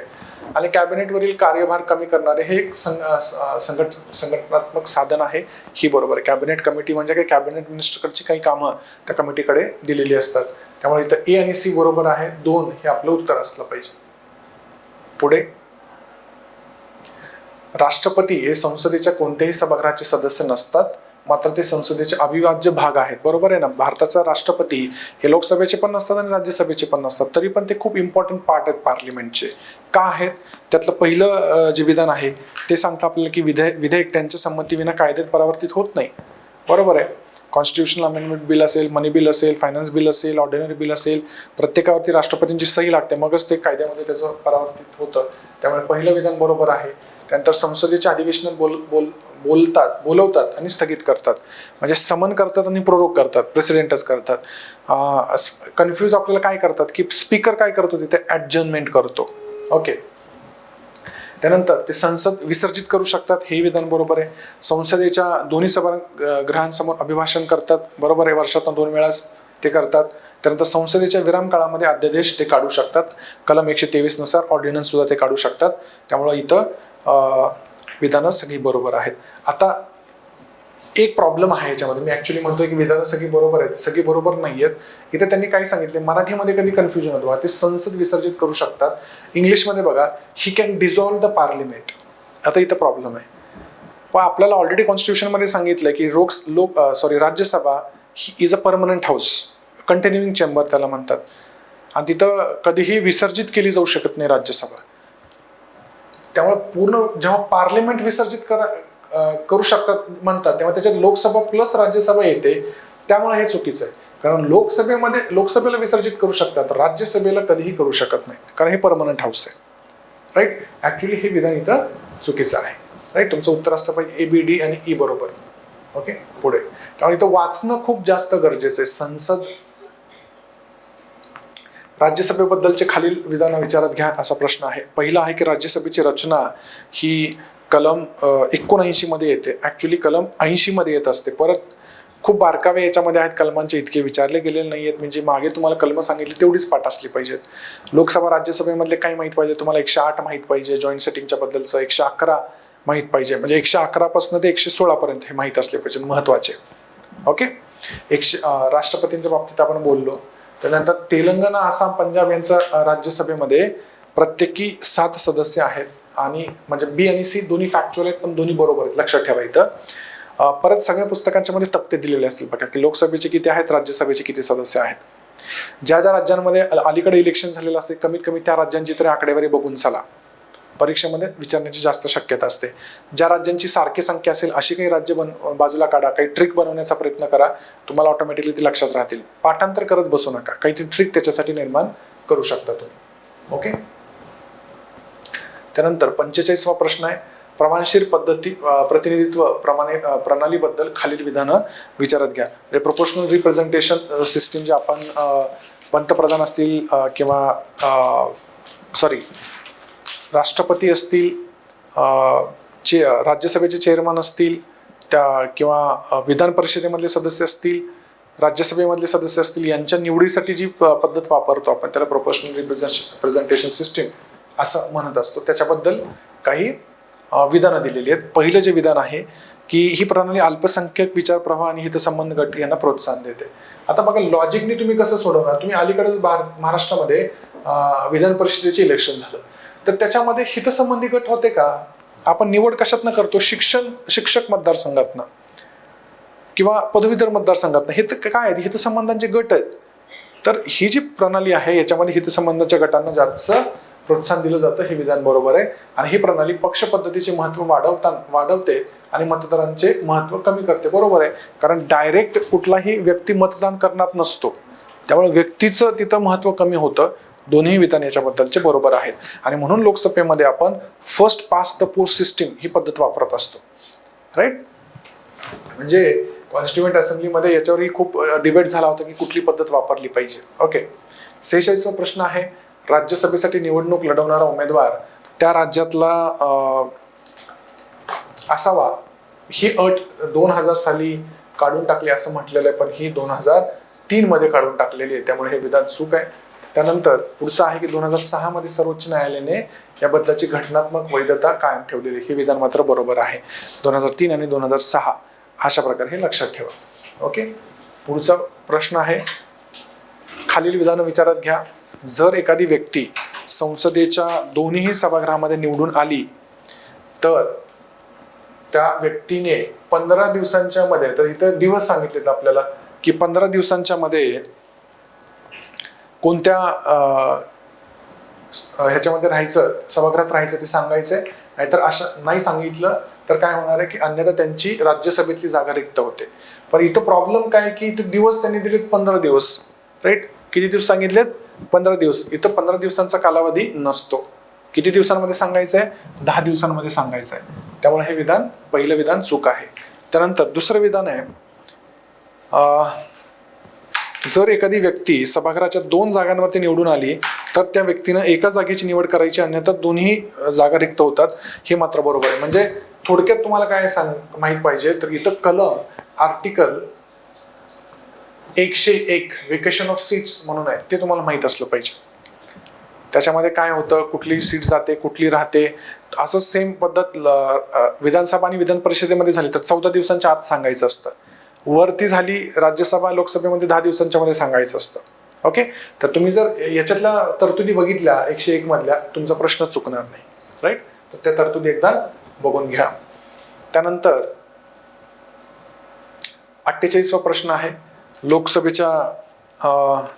लोकसभेचा कार्यकाळ 42व्या घटना दुरुस्तीने 6 वर्ष इतका वाढवला होता. आपल्याला माहिती आहे जेव्हा इमर्जन्सी सुरू होती तेव्हा 6 वर्षासाठी वाढवला होता. आणि 44व्या घटना दुरुस्तीने तो पुन्हा 5 वर्षांवरती आणला. दोन्ही विधानं ही बरोबर आहेत. मुळात तुम्ही 42वी 44वी घटना दुरुस्ती खूप नीट आणि बारकाव्याने पाहिली पाहिजे, कारण त्याच्यावरती खूप प्रश्न आपल्याला विचारले जात असतात. ओके, 44वी घटना दुरुस्ती इतकी महत्वाची की त्याला मिनी कॉन्स्टिट्यूशन म्हटलेलं आहे. तर त्याच्यामध्ये जे काही तरतुदी आहेत त्या सगळ्या नीट एकदा बघून घ्यायच्या. त्यानंतर 49वा प्रश्न आहे, लोकसभेमध्ये प्रलंबित असलेलं विधेयक व्यापगत होतं किंवा लॅप्स होतं. हे विधान बरोबर आहे. राईट, लोकसभेसमोर कुणीही कुठेही मांडलेलं असू द्या, कुणीही पास केलेलं असू द्या, लोकसभेसमोर पेंडिंग असलं की ते लॅप्सच होणार आहे. त्यानंतर लोकसभेने पारित केलेले मात्र राज्यसभेत प्रलंबित असलेले विधेयक व्यापगत होत नाही असं सांगितलंय. लोकसभा डिझॉल्व्ह झाल्यानंतर लोकसभेमध्ये पास झालेलं किंवा मांडलेलं विधेयक लॅप्स होणारच आहे. त्यामुळे हे विधान चूक आहे, कारण त्यांनी होत नाही असं दिलेलं आहे. ओके, त्यामुळे तुमचं उत्तरच इथे सापडतं लगेच, काही खाली वाचत बसण्याची गरज तुम्हाला पडणार नाही. ओके, त्यानंतर पुढचा प्रश्न आहे 50वा, लोकसभा अध्यक्षांबद्दल खालील विधान विचारात घ्या. पहिलं त्याच्यामधलं ए स्टेटमेंट आहे की लोकसभा आपल्या सदस्यांमधनं एकाची विशेष बहुमताने अध्यक्ष म्हणून निवड करते. आता इथं प्रॉब्लेम काय आहे बघा, पहिलं ज्या ह्याच्यामध्ये सांगितलेलं आहे की विशेष बहुमत, मी तुम्हाला सांगेल जिथे जिथं बहुमत विचारलंय ना तिथे तिथं नीट लक्ष द्यायचं. तर इथं विशेष बहुमत लागत नाही, सिंपल मेजॉरिटी लागते, साधारण बहुमत लागतं. त्यानंतर दुसरं आहे, घटनेमध्ये अध्यक्षपदासाठी पात्रता सांगण्यात आलेली आहे. तर हे सुद्धा विधान इथं चूक आहे, कारण घटनेमध्ये यांची पात्रता सांगितलेली नाही. लोकसभा किंवा राज्यसभेचा सदस्य म्हणून निवडून यायचं असेल तर तीच पात्रता यांच्यासाठी असते. वेगळं परत स्पीकर होताना किंवा चेअरमन होताना कुठलीही त्याच्यामध्ये क्वालिफिकेशन सांगितलेलं नाही. तिसरं जे विधान आहे की लोकसभेचे अध्यक्ष पूर्ण सभागृहाचे प्राधिकाराचे प्रतिनिधित्व करतात, तर हे मात्र विधान बरोबर आहे. उत्तर तुमचं C 2 हे बरोबर असलं पाहिजे. ओके, चला पुढच्या प्रश्नाकडे जाऊया. प्रोटेम स्पीकर किंवा अध्यक्षांची कार्य खालीलपैकी कोणती असतात असा प्रश्न विचारलाय. त्याच्यामध्ये पहिलं विधान आहे की नवीन लोकसभेच्या प्रोटेम स्पीकर मुळात काय असतात की जेव्हा लोकसभा विसर्जित होते तेव्हा अध्यक्ष राजीनामा देत नसतात. जेव्हा नव्याने लोकसभा निवडून येते तेव्हा जुने अध्यक्ष राजीनामा देतात आणि राष्ट्रपती प्रोटेम स्पीकर नेमतात. तर प्रोटेम स्पीकरचं काय काम असतं, तर जे नवीन लोकसभेची पहिली बैठक असते त्याचं अध्यक्षस्थान भूषवणं हे त्यांचं काम असतं. त्यानंतर बैठकीमध्ये नवीन सदस्यांना शपथ देणं आणि नवीन अध्यक्षांची निवडणूक घडवून आणणं एवढ्याच कामासाठी त्यांची निवड केली जाते. तर ही तिन्ही विधानं दिलेली जी आहेत याच्यामध्ये बरोबर आहे. तुमचं उत्तर 1 ABC बरोबर असं पाहिजे. राईट. त्यानंतर 52वा प्रश्न आहे की सामूहिक विशेष अधिकाराबद्दल खालील विधान विचारात घ्या. तर त्याच्यामध्ये पहिलं सांगितलं की सभागृह त्यांच्या कामकाजापासून बाहेरील व्यक्तींना परावृत्त करू शकतं. त्याला सिक्रेट सिटिंग असं म्हटलं जातं की एखाद्या महत्त्वाच्या विषयावरती चर्चा करत जेव्हा असते संसद तेव्हा बाहेरच्या व्यक्तींना तिथं न येऊन देण्याचा अधिकार स्पीकरला असतो. सभागृहाला एखाद्या सदस्याची अटक, स्थानबद्धता किंवा अपराध सिद्धी, तुरुंगवास या सगळ्यांची घटना काही घडली तर ती माहिती प्राप्त करण्याचा अधिकार आहे. तेही विधान बरोबर आहे. आणि सभागृहामध्ये स्वतःच्या कार्यपद्धतीचं आणि कामकाजाच्या आचरणाचा नियम करण्यासाठी ते नियम तयार करू शकतात. हे विधान बरोबर आहे. म्हणजे इथं सुद्धा तुमचं उत्तर 1 ABC बरोबर असं असलं पाहिजे. ओके. त्यानंतर इथं एक म्हणजे नेहमी प्रश्न विचारला जातो आणि आपण चुकतो. तुम्हाला मनी बिल आणि फायनान्स बिल 1 आणि 2 याच्यामधले फरक माहीत असले पाहिजेत की मनी बिल आणि फायनान्स बिल 1 मध्ये बघा, फायनान्स बिल 2 तर काही ऑर्डिनरी बिल सारखंच आहे, त्याच्यामध्ये काही प्रश्न निर्माण होणार नाही. पण मनी बिल आणि फायनान्स बिल 1 याच्यामध्ये काय साम्य हा प्रश्न नेहमी येतो. तर पहिलं विधान जे सांगतं की वित्तीय विधेयक 1 हे प्रथम केवळ लोकसभेमध्ये मांडता येतं, तर का बरोबर आहे. म्हणजे सेम मनी बिल सारखी तरतूद याला केलेली आहे. दुसरं आहे की वित्तीय विधेयक 1 ला राष्ट्रपतींच्या पूर्वसंमतीची गरज नसते. ऍक्च्युली हे विधान चूक आहे, कारण त्यांना त्याची पूर्वसंमती लागते. या दोनच गोष्टींसाठी ते मनी बिल सारखं आहे की एक लोकसभेतच मांडावं लागतं आणि एक राष्ट्रपतींची पूर्वसंमती घ्यावी लागते. तिसरं जे सांगितले की राष्ट्रपतींच्या संमतीसाठी आल्यानंतर त्यांना संमती द्यावीच लागते का, नाही, काही गरज नाही. हे पण विधान चुकीचं आहे. म्हणजे फक्त त्यांना एकतर लोकसभेतच मांडावं लागतं फायनान्स बिल 1 आणि दुसरं राष्ट्रपतींची पूर्वसंमती घ्यावी लागते मांडण्यासाठी. ह्या दोन बाबतींमध्ये मनी बिल आणि फायनान्स बिल 1 हे एक समान सारखं आहे. पण इथं B आणि C हे विधान चुकलेले आपल्याला पाहायला मिळतात. ओके. तर उत्तर 3 असलं पाहिजे तुमचं. 54वा प्रश्न आहे की विभागीय स्थायी समित्यांबद्दल खालील विधानं विचारात घ्या. स्टँडिंग कमिटीजच्या बद्दलचा हा प्रश्न आहे. तुम्हाला म्हणजे जास्त प्रश्न याच्यावरती येणार नाहीत. फायनान्स कमिटीवरती जास्त प्रश्न येतील, याच्यावरती येणार नाही. तरी पण बघा, पहिलं विधान आहे की लोकसभेच्या नियम समितीच्या शिफारसीनुसार 1993 मध्ये 17 पहिल्यांदा जेव्हा सुरुवात केली तेव्हा आपण 17 स्टँडिंग कमिटीज नेमलेल्या होत्या. तर ते पहिलं विधान बरोबर आहे. राईट. त्यानंतर 2004 मध्ये 7 स्थायी समित्या वाढवल्या, तर बरोबर आहे, कारण आपल्याकडे आता 24 आहेत. बरोबर, म्हणजे तेही विधान त्याच्यामध्ये बरोबर आहे. त्यानंतर तिसरं आहे की स्थायी समित्यांच्या अधिकार क्षेत्रामध्ये केंद्र सरकारच्या प्रत्येक मंत्रालय आणि विभागाचा समावेश असतो, तर बरोबर आहे. बजेट जास्त इफेक्टिव्हली अजून डिस्कस करता यावं म्हणून सगळ्या मिनिस्ट्रीज याच्यामध्ये डिवाइड केलेले असतात, तर ते विधान बरोबर आहे. त्यानंतर D जे आहे 24 स्थायी समित्यांच्या पैकी 8 समित्या ह्या राज्यसभेअंतर्गत काम करतात आणि उर्वरित 16 ह्या लोकसभेअंतर्गत काम करतात. हे विधान बरोबर आहे. म्हणजे उत्तर तुमचं काय पाहिजे, 4 सर्व बरोबर. राईट. 55वा प्रश्न आहे. परत काही विशेष असा प्रश्न नाहीये, तुम्हाला स्ट्रेट अवे त्याचं उत्तर तुम्ही आन्सर की मध्ये बघू शकता. असं पॉलिटीमध्ये अशा स्वरूपाचे प्रश्न खूप कमी येतात, कारण त्यांना विचारायला खूप काही स्कोप आहे. राईट. त्यामुळे असं काही मॅच द फॉलोइंग त्याच्यामध्ये येणार नाही. किंवा संसदीय मंच कधी स्थापन केलं किंवा आपत्ती व्यवस्थापन संसदीय मंच कधी, फोरम्स, त्याला पार्लमेंटरी फोरम्स असं म्हणतात. तर बिलकुल काही महत्त्वाचा एवढा मुद्दा नाही आहे पॉलिटीमध्ये. तुम्ही डायरेक्ट याचं उत्तर 3 आहे असं मॅच द फॉलोइंग करा, तुम्हाला कळेल. 56वा प्रश्न आहे. चुकीचा पर्याय कुठला आहे तो त्याच्यामध्ये ओळखायचा आहे. मूळ घटनेमध्ये सर्वोच्च न्यायालयातील न्यायाधीशांची संख्या 5 ठरवण्यात आली होती. म्हणजे जी पहिली आपली राज्यघटना निर्माण झाली त्याच्यामध्ये एकूण सदस्य संख्या हा एक सुप्रीम कोर्टाची 8 ठरवण्यात आली होती, म्हणजे 7+1, राईट. इथं आपल्याला 5 दिलंय, त्यामुळे हे विधान चूक आहे. त्यानंतर हे जे जजेस केसेस आहेत, महत्वाचे खटले आहेत, तर त्याला पहिला न्यायाधीश खटला 82चा आहे, नंतर 93चा आहे, 98चा आहे, हे तिन्ही पण बरोबर आहेत. तुम्हाला चौथा सुद्धा माहित पाहिजे. 4th जजेस केस हा कधीच आहे, 2015चा आहे, ज्या केसमध्ये नॅशनल ज्युडिशियल अपॉइंटमेंट कमिशन हे असंविधानिक ठरवलं होतं सुप्रीम कोर्टाने. तर हा चौथा सुद्धा तुम्हाला आता माहीत असला पाहिजे, राईट. तर हे पहिले 3 जजेस केस आणि हा पहिला हे चौथा जजेस केस. तर याच्यामध्ये अनेक तरतुदी आहेत की सुप्रीम कोर्टाचे जज कशा नेमले पाहिजेत, राष्ट्रपतीचे अधिकार काय आहेत, कॉलेजियम सिस्टीम काय आहे, या सगळ्यांच्या बद्दल याच्यामध्ये तरतुदी केल्या गेल्या, राईट. त्यानंतर 57वा प्रश्न आहे, सर्वोच्च न्यायालयाच्या न्यायाधीशाला राष्ट्रपतींच्या आदेशानेच पदावरून दूर केलं जाऊ शकतं का? तर हे विधान बरोबर आहे. जजेस एन्क्वायरी ऍक्ट 1967 नुसार पार्लमेंटमध्ये त्याच्यावरती चर्चा होते. बहुमताने जेव्हा पार्लमेंट पास करतं तेव्हा राष्ट्रपतींनी फायनली त्यांना मंजुरी द्यायची असते. त्यानंतर दुसरं आहे की राष्ट्रपती असा बडतर्फीचा आदेश संसदेने तसे समावेदन सादर केल्यानंतरच काढू शकतात. स्वतः राष्ट्रपती नाही काढू शकत. ओके, जेव्हा पार्लमेंट पास करेल तेव्हाच ते काढू शकतात. आणि संसदेमध्ये हे समावेदन प्रत्येक सभागृहाच्या सदस्य संख्येच्या 2/3 बहुमताने झालं पाहिजे. हे विधान मात्र बरोबर आहे, राईट. तर इथं तिन्ही विधानं तुमची बरोबर आहेत. आणि काढलं कशासाठी जाऊ शकतं, तर प्रूव्ड मिसबिहेवियर आणि इनकॅपॅसिटी या 2 ग्राउंड्सवरती त्यांना काढलं जाऊ शकतं. ओके, तर इथं उत्तर तुमचं असेल सर्व बरोबर. 58 ते सर्वोच्च न्यायालयाचे स्वतंत्र याबद्दल खालील पर्याय विचारात घ्या. तर त्याच्यामध्ये नेमणुकीची पद्धत दिलेली आहे कॉन्स्टिट्यूशनने, त्याच्यामध्ये काही बदल करता येत नाही. त्यानंतर पदावधीची सुरक्षा दिलेली आहे सगळ्यात जजेस लोक सुप्रीम कोर्टाच्या. निश्चिती सेवा शर्ती म्हणजे एकदा त्यांची नियुक्ती केल्यानंतर सेवा शर्तींमध्ये काही बदल करता येत नाही. आणि खर्च संचित निधीवरती प्रभारित आहे, म्हणजे कॉन्सॉलिडेटेड फंड ऑफ इंडियावरती चार्ज केलेला आहे, तो नॉन वोटेबल आहे.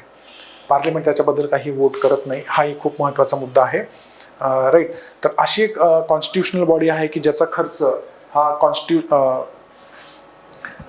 कन्सॉलिडेटेड फंड ऑफ इंडियावरती चार्ज केलेला नसतो. आणि त्याच्यावरती पुन्हा पुन्हा प्रश्न विचारला गेलेला आहे, तो म्हणजे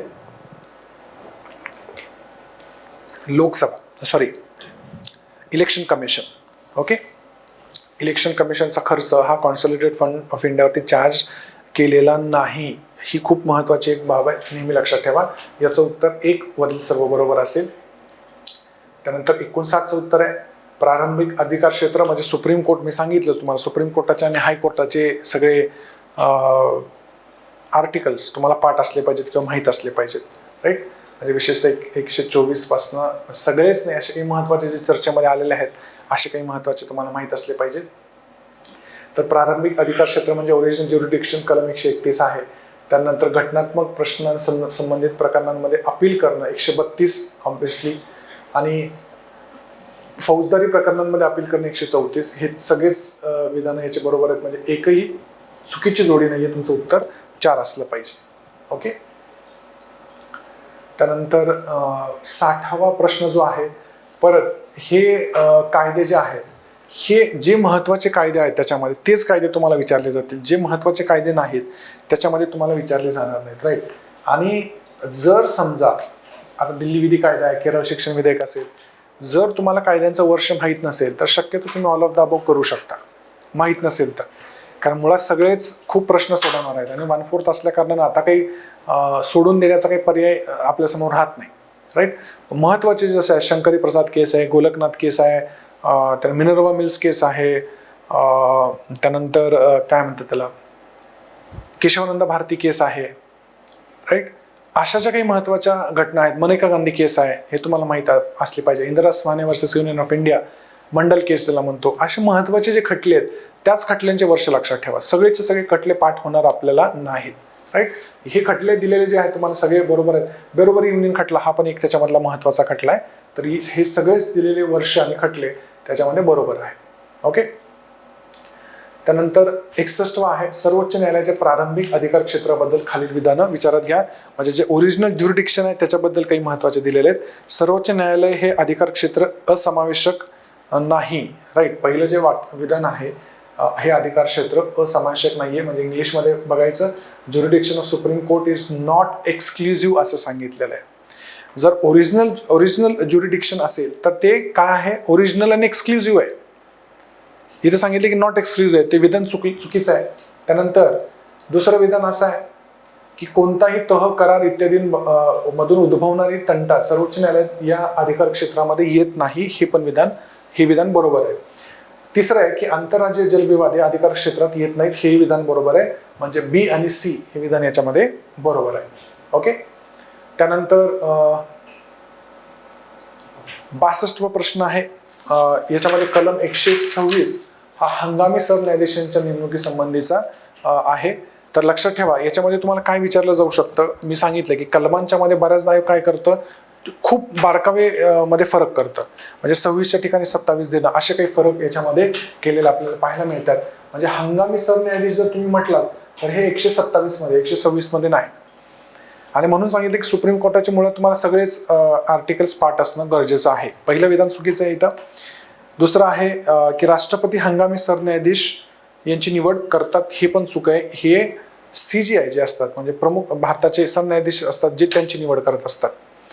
acting chief justice of India जे असतात त्यांची निवड मात्र राष्ट्रपती करतात. म्हणजे आयोग कसं तुम्हाला फसवतं बघा. ऍक्टिंग चीफ जस्टिसची निवड राष्ट्रपती करतात, पण इथं हंगामी जे न्यायाधीश असतात त्यांची निवड हे राष्ट्रपती करत असतात. ठीक आहे. त्यामुळे इनकरेक्ट ऑप्शन विचारलं इथं कुठल्याही चुकीचं नाहीये. चला पुढे जाऊया. 63वा प्रश्न आहे. जॉन मार्शल या अमेरिकेच्या मुख्य न्यायाधीशांनी न्यायिक पुनर्विलोकन या तत्वप्रणालीचे सर्वप्रथम मांडलेला होता. तर पहिले जे विधान आहे म्हणजे मॅडिसन वर्सेस एक केस आहे अमेरिकेमध्ये जी खूप गाजली होती, मार्बरी वर्सेस मॅडिसन या केसच्या मध्ये त्यांनी हा निकाल दिलेला होता. तर हे विधान बरोबर आहे ज्युडिशियल रिव्ह्यूच्या बद्दलचं. दुसरं स्टेटमेंट आहे की भारताच्या घटनेमध्ये न्यायिक पुनर्विलोकन असा शब्दप्रयोग कुठेही आढळत नाही. लक्षात घ्या, 13वं जे कलम आहे त्याच्यामध्ये सांगितलं की राज्यघटनेच्या विरुद्ध कुठली तरतूद केली गेली तर ती ग्राह्य धरली जाणार नाही किंवा अल्ट्रा वायर्स आहे अशी ठरवली जाईल. त्याच्यावरनं आपण ज्युडिशियल रिव्ह्यू आणतो, तर कुठेही त्याचा उल्लेख केलेला आपल्याला पाहायला मिळत नाही. 13 कलम असेल, 32वा कलम असेल या कलमांमधनं.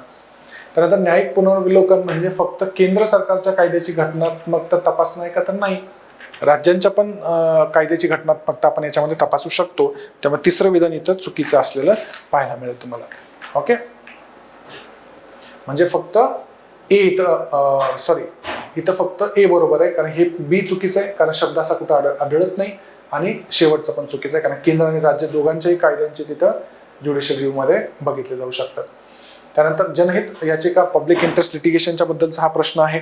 राईट. पहिलं जे स्टेटमेंट आहे ते की गरीबातल्या गरीबापर्यंत न्याय पोहोचवता येऊ शकतो. पब्लिक इंटरेस्ट लिटिगेशन म्हणजे नावच आहे पब्लिक इंटरेस्ट लिटिगेशन. सर्वसामान्यांचे जे महत्वाचे मुद्दे आहेत ते कोर्टापर्यंत नेणं याला पब्लिक इंटरेस्ट लिटिगेशन असं म्हणतात. आणि असे अनेक गरीब लोक असतात की ते कोर्टामध्ये जाऊन लढू शकत नाहीत हक्कांसाठी, तर त्यांच्या वतीने दुसरं कोणीतरी लिटिगेशन फाईल करणं चालू शकतं. तर गरीबातल्या गरिबांपर्यंत ही व्यवस्था पोहोचावी, न्याय व्यवस्था पोहोचावी म्हणून सुरू केलं गेलं. सार्वजनिक हिताला प्रोत्साहन देणार आहे पब्लिक इंटरेस्ट लिटिगेशन, बरोबर आहे. आणि वैधानिक अधिकारांचं उल्लंघन दुर्लक्षित होऊ नये म्हणून साठी पण आहे. राईट. हा प्रश्न ऑलरेडी आयोगाने विचारलेला आहे की भारतामध्ये कुणी याला सुरुवात केली, तर जस्टिस पी एन भगवती यांनी भारतामध्ये याची सुरुवात केलेली आहे. इथं मात्र तिन्ही विधानं बरोबर आहेत आपल्याला. पुढचा प्रश्न आहे बलवंतराय मेहता समितीबद्दलचा प्रश्न आहे. आता लक्षात घ्या, टेस्टमध्ये आपल्याला एकदम ग्रामपंचायतीपर्यंत प्रश्न विचारलेत, पण राज्यसेवेच्या मुख्य परीक्षेमध्ये शक्यतो मागचा वर्ष अपवाद आहे, त्याच्या आधी कधीही आपल्याला विचारले गेलेले नाही आहेत. पंचायतीचं म्हणजे किती 93वी घटनादुरुस्ती आणि 94वी घटनादुरुस्ती इथपर्यंत आपल्याला प्रश्न विचारले आहेत. ठीक आहे. त्यानंतर त्याच्यामध्ये पहिलं वाक्य आहे की समितीची स्थापना 1957 मध्ये झाली होती, बलवंतराय मेहता समितीची, बरोबर आहे. त्यानंतर समितीने आपला अहवाल 1958 मध्ये झाला होता आणि नोव्हेंबरच्या 57 मध्ये अहवाल दिला होता. त्यामुळे दुसरं विधान इथं चुकीचं ठरतं. जिल्हाधिकारी हा जिल्हा परिषदेचा सचिव असावा अशी शिफारस त्यांनी केलेली आहे. त्यांनी सांगितलं होतं की त्याचा तो चेअरमन असला पाहिजे, अध्यक्ष असला पाहिजे, सचिव नाही. त्यामुळे सी विधान पण चुकीचं आहे. इथं फक्त विधान ए हे बरोबर आहे. ठीक आहे. तुमचं उत्तर 3 असलं पाहिजे. त्यानंतर 66वी जोडी आहे, परत पाठांतराचा मुद्दा आहे याच्यामध्ये. तर डायरेक्ट मी उत्तर सांगतो तुम्हाला, सगळेच कलम पाठ केली पाहिजेत असं काही याच्यामध्ये कंपल्शन नाहीये. इथं तुमचं उत्तर 4 असणार आहे. एकदा बघून घ्या. सगळे म्हणजे पंचायत आणि महानगर क्षेत्र या सगळ्यांची कलम तुम्हाला पाठ होऊ शकत नाहीत. आर्टिफिशियली पाठ करू नका, वाचून ठेवायची, लक्षात राहिलं तर ठीक आहे, किंवा एलिमिनेशनला काही ट्रिक्स तुम्ही याच्यामध्ये पण बनवू शकता. ओके, तर 66चं उत्तर 4 असणार आहे. त्यानंतर 67 पेसा कायद्याबद्दल खालील विधान विचारात घ्या. पहिलं जे वाक्य आहे तर दिलीप सिंग भुरिया या समितीच्या शिफारसीच्या आधारावरती पेसा कायदा करण्यात आला होता. 1996चा हा कायदा आहे. आदिवासी भागांच्या मध्ये पंचायत पोहोचवण्यासाठी, पंचायत व्यवस्था पोहोचवण्यासाठी हा कायदा करण्यात आलेला आहे. त्यानंतर हा 1996 मध्ये लागू झाला, तेही विधान बरोबर आहे. त्यानंतर ग्रामसभेद्वारे तंटे मिटवण्याची रूढीगत पद्धत याच्यामध्ये स्वीकारली गेलेली आहे, तेही विधान बरोबर आहे. म्हणजे पंचायत चे सगळ्या तरतुदींना लागू करतात, त्यांची जी काही चालत आलेल्या रूढी परंपरा आहेत त्याच्यातले पण काही स्वीकारून तिथं व्यवस्थापन केलं जातं किंवा शासन पद्धती निर्माण केली जाते. शेवटचं की ग्रामसभा पंचायतींकडनं जलस्रोतांचं व्यवस्थापन केलं जातं, तर तेही विधान बरोबर आहे. म्हणजे इथं सगळीही विधान आपली बरोबर आहेत. ठीक आहे. म्हणजे 73वी घटना दुरुस्तीमध्ये जे काही बदल केले हे आदिवासी भागांना लागू करण्यासाठी म्हणून हा कायदा आपण 96 मध्ये केलेला आहे. ओके, खालीलपैकी कोणता विषय 11व्या अनुसूचीमध्ये येत नाही असा प्रश्न विचारलाय. तर 11व्या अनुसूचीमध्ये सगळेच येतात, तिन्ही येतात. आता लक्षात घ्या, 11वी अनुसूची आणि 12वी अनुसूची म्हणजे 73वी घटना दुरुस्ती, 74वी घटना दुरुस्ती हे तुम्हाला सगळेच माहित पाहिजे. आता परत पाठ होणार आहेत का? सगळेचे सगळे विषय त्याच्यामध्ये दिलेले नाही होणार आहेत. त्यामुळे पाठांतरावरती इथं भर तुम्ही द्यायचाच नाहीये मुळात. राईट, म्हणजे वाचायचं. जसं मी सांगितले, काही कलम आहेत ती कलम वाचवायची, सोडून द्यायची, पाठ होत नसतात आपल्याला. तसंच त्या अनुसूचीमध्ये किती विषय आहेत, सगळेचे सगळे विषय आपल्याला पाठ होत नसतात. त्यामुळं प्रयत्न पण करायचा नाही. कारण 11व्या सूचीमध्ये तुम्ही बघितलं 29 विषय आहेत, 12व्या अनुसूचीमध्ये बघितलं 18 विषय आहेत. सगळेचे सगळे पाठ होणार नाहीत. तो वाचा एकदा दोनदा, तो ऑटोमॅटिकली तुमच्या काही लक्षामध्ये येईल किंवा लिंक त्याच्यामध्ये तुम्हाला लागू शकते. ओके, 69वा प्रश्न आहे महाराष्ट्र ग्रामपंचायत अधिनियम. आता याच्यामध्ये मी काही जास्त चर्चा करणार नाही, तुम्ही डायरेक्ट उत्तर त्याची बघू शकता, कारण याच्यावरती आपल्याला डायरेक्ट काही खूप प्रश्न MPSCच्या प्रिलिम्समध्ये येण्याचे चान्सेस कमी आहेत. तर महाराष्ट्र ग्रामपंचायत अधिनियम 1 जून 1959 पासून लागू होतो, तर हे विधान बरोबर आहे. आणि दुसरं जे विधान आहे, ही पंचायतीची निवडणूक होऊन ग्रामपंचायत अस्तित्वात आल्यापासून 1 वर्षाच्या आत ग्रामपंचायतीचं विभाजन किंवा एकत्रीकरण करता येत नाही, हे विधान चूक आहे. तिथं 6 महिन्याची तरतूद आहे. त्यानंतर ग्रामपंचायतीची निर्वाचित सदस्यांची संख्या लोकसंख्येनुसार निश्चित केली जाते, हे विधान बरोबर आहे. तुम्ही बघा, वॉर्ड 7 सदस्य असतात, कधी 9 असतात, 11 असतात, 17 असतात. लोकसंख्येनुसार इथं संख्या वाढत जाते सदस्यांची. तर इथं बी हे जे विधान आहे या प्रश्नामध्ये चुकीचं आहे. राईट. त्यानंतर 17वा प्रश्न आहे, जसं मी म्हटलं की ग्रामपंचायतीच्या बाबतीत ग्राम विकास समित्यांबद्दलचा हा प्रश्न आहे. यामध्ये आपण जास्त काही चर्चा करणार नाही. याचं उत्तर फक्त लक्षात घ्या, A आणि B आहे. तुम्ही कंबाईनचा वगैरे अभ्यास करत असाल तर तुम्हाला ऑटोमॅटिकली ग्रामपंचायतीचा आणि सगळ्या इतर पंचायत समितीचा खोलातला पंचायत समिती जिल्हा परिषदचा अभ्यास तिथं होईल. पण राज्यसेवेमध्ये शक्यतो तुम्हाला या लेवलवरचे प्रश्न विचारले जाणार नाहीत. ओके. त्यानंतर 71वा प्रश्न आहे, जिल्हा परिषदेबद्दलचा प्रश्न आहे. फक्त लक्षात ठेवा, जिल्हा परिषदेतून पंचायत समिती कायदा 1961 आहे महाराष्ट्राचा. ज्या काही तरतुदी म्हणजे मूळ कायदा विचारला जाऊ शकतो तुम्हाला, तर ते मात्र तुम्हाला माहीत असलं पाहिजे. ठीक आहे. आता पहिलं जे आहे म्हणजे उपमुख्य कार्यकारी अधिकारी हा जिल्हा परिषद पदसिद्ध सचिव असतो, हे विधान बरोबर आहे. म्हणजे मी याचं पण उत्तर सांगतो तुम्हाला, 2 असतं उत्तर याचं, B, C आणि D ही विधानं याच्यामध्ये चूक आहेत. का चूक आहेत तुम्ही पुन्हा नंतर बघू शकता. म्हणजे राजीनामा बघा उपाध्यक्षांकडे न देता डिव्हिजनल कमिशनरकडे दिलेला असतो, त्यामुळे ते चूक आहे. जिल्हा परिषद पदावधी निवडणूक निकाल लागल्यापासून सुरू होत नसते, जेव्हा पहिली मीटिंग होते. म्हणजे पार्लिमेंटच्या बाबतीमध्ये तेच आहे, स्टेट लेजिस्लेचरच्या बाबतीमध्ये तेच आहे, पंचायत समिती जिल्हा परिषद सगळ्यांच्या मध्ये तेच आहे. की निवडून आल्यानंतर नाही कार्यकाळ सुरू होतो, जेव्हा पहिली मीटिंग होती तेव्हापासून तुमचा कार्यकाळ सुरू होतो, तेव्हा ते पण विधान चूक आहे. उत्तर तुमचं BCD चूक हे असं असलं पाहिजे. ठीक आहे. त्यानंतर 72वा प्रश्न, परत महानगरपालिका केव्हा कुठे स्थापन झाली, परत काही विशेष महत्वाचा प्रश्न नाहीये, फक्त उत्तर एक आहे. मॅच द फॉलोइंग तुम्ही करून बघा. पण लक्षात ठेवा, भारतामध्ये पहिली मद्रास सुरू झाली हे प्रश्न MPSCने विचारलेला आहे, पुढे परत अजून भविष्यामध्ये विचारला जाऊ शकतो. ओके. कटक मंडळांच्या बाबतीत प्रश्न आहे, परत हा फेवरेट प्रश्न आहे आयोगाचा. कटक मंडळांवरती MPSCच्या मध्ये खूप जास्त प्रश्न विचारले गेलेले आहेत.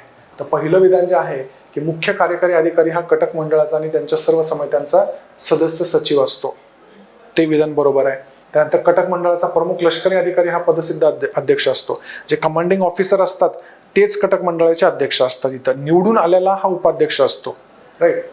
कटक मंडळाची सभा एका महिन्यामध्ये किमान एकदा तरी घ्यावी लागते, तर बरोबर आहे. इथं आपल्याला विचारलं की चुकीचं विधान कुठलं आहे, इथं एकही चुकीचं नाही आहेत, वरचे तीनही विधानं बरोबर आहेत. राईट. त्यानंतर 74वा प्रश्न आहे. आता इथनं आपल्याला महत्वाचं आहे, राज्यपालांचे प्रश्न आहेत.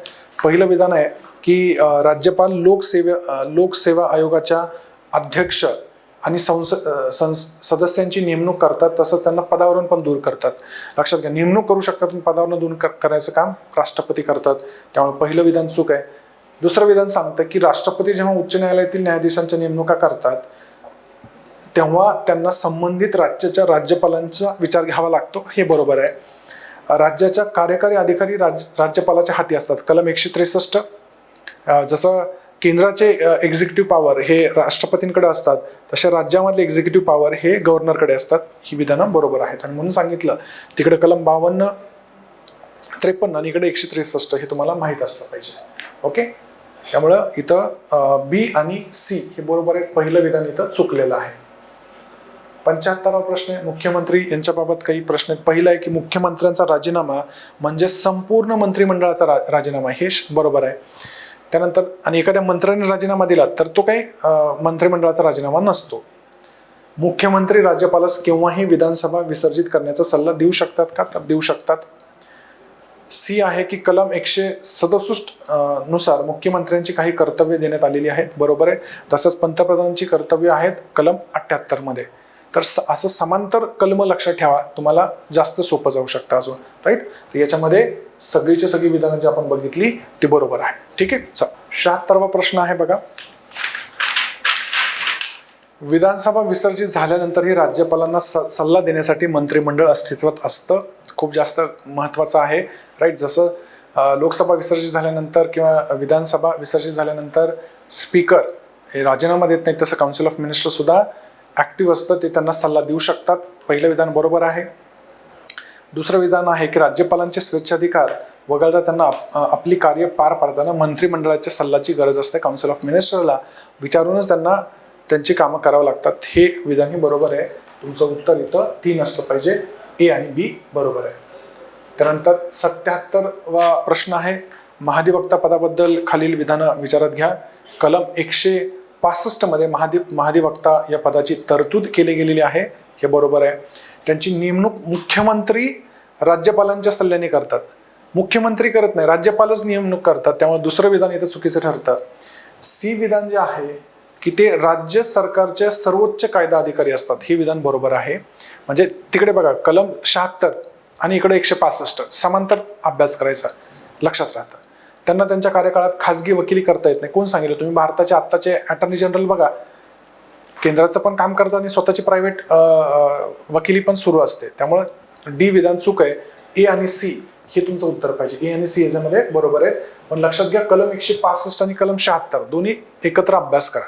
तसंच राष्ट्रपती, राज्यपाल, सुप्रीम कोर्ट, हायकोर्ट समांतर अभ्यास जेवढं कराल तेवढी कलमं तुमच्या जास्त लक्षात राहतील. राईट.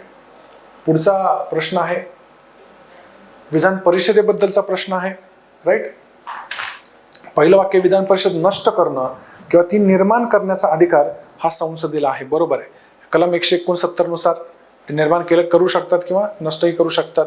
संसदेने असा कायदा करण्यापूर्वी संबंधित राज्याच्या विधानसभेने अशा आशयाचा ठराव साध्या बहुमताने, मी नेहमी सांगतो की जिथं पण बहुमत येतं तिथं आयोग आपल्याला सोपवायला बघतं. तेव्हा विधानसभा जेव्हा असा पास करेल तेव्हा ते स्पेशल मेजॉरिटी असली पाहिजे. इथे त्यांनी काय दिले, साधारण बहुमत असलं पाहिजे. साध्या बहुमताने तर नाही, ते दुसरं विधान चुकीचं आहे. आणि तिसरं काय की रेझोल्युशन, राज्य विधानसभेचा ठराव संसदेवर बंधनकारक नसतो दिलाय, तर हे बरोबर आहे, बंधनकारक नाही. राईट. जे आपलं इथं काय की ए आणि सी हे विधान बरोबर आहे. ओके. त्यानंतर कुठे किती विधानसभेचे सदस्य आहेत, परत जसं मी सांगितलं मागे की राज्यांच्या बद्दल इलेक्शन जिथे जिथं होतं तिथल्या राज्यांची तुम्ही अशा प्रकारे लक्षात ठेवा. आता उत्तर ह्याचं मी डायरेक्ट तुम्हाला सांगतो, 2 उत्तर आहे. तुम्ही परत हे तक्ते दिलेले असतात पुस्तकांमध्ये, सगळे अभ्यास करा. पण याच्यापेक्षा कुठले महत्वाचे आहेत, कुठल्या तुम्हाला माहित असलं पाहिजे. अरुणाचल प्रदेश, गोवा, मिझोरम, सिक्कीम आणि नागालँड या 5 राज्यांची तुम्ही बघून ठेवा आधी. जास्त चान्स त्यांचा आहे येण्याचा प्रश्न. किंवा ज्या ज्या राज्यांमध्ये समान जागा आहेत त्या राज्यांच्या पण काही तुम्ही तरतुदी बघून ठेवा. तिथं एक तुम्हाला प्रश्न निर्माण होतो आणि विचारला जातो. राईट. 80वा प्रश्न आहे, कलम 176 मध्ये राज्यपालांच्या विशेष अभिभाषणाबाबत तरतुदी आहेत, बरोबर आहे. आणि 174 मध्ये राज्य विधिमंडळाचे अधिवेशन, सत्र समाप्ती आणि विसर्जन याबद्दल तरतुदी आहेत. तर इथं दोन्हीही विधानं आपली बरोबर आहेत. म्हणजे परत कलमांचा प्रश्न आहे बघा. इथं कसं असतं की एकतर तुम्हाला माहिती आहे किंवा माहित नाही, याच्यामध्ये एक्सप्लेनेशन पण काही नाहीये. पाठ असेल कलम तर तुम्हाला येईल, माहित नसेल तर मग ते नाही येणार. पण काही इतकी सगळीच कलम विचारली जाणार आहेत का, तर नाही. परत सांगतो, प्रिव्हियस इयर क्वेश्चन्स मध्ये तुम्ही गेल्यानंतर तुमच्या लक्षात येईल की कलम जी विचारली ती प्रामुख्यानं जी खूप चर्चेमध्ये असतात तीच कलम विचारलेली. त्यामुळे उगीच टेन्शन घेऊ नका की जर एखादा कलमाचा प्रश्न नाही आला तरी काय हरकत नाही, जास्त काही टेन्शन घ्यायचं नाही.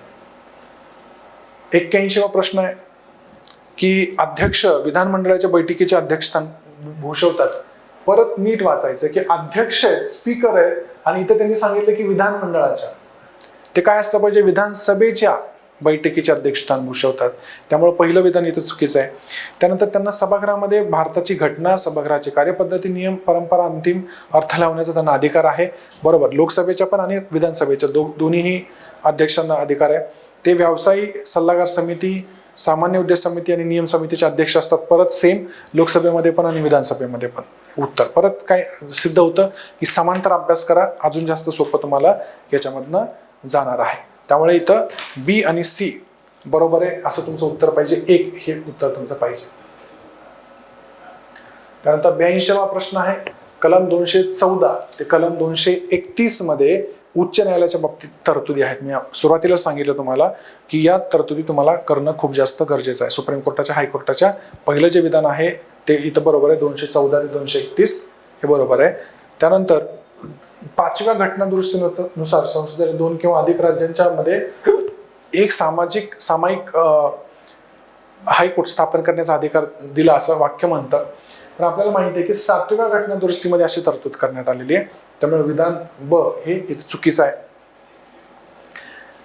तिसरं जे विधान आहे की उच्च न्यायालयाचे प्रादेशिक अधिकार क्षेत्र संबंधित राज्याच्या राज्य क्षेत्रापुरतीच असतात, हे विधान बरोबर आहे. टेरिटोरियल ज्युरिडिक्शन तेवढंच असतं, राज्याची भूमी समाप्त झाली की त्यांचं ज्युरिडिक्शन संपलं. ओके.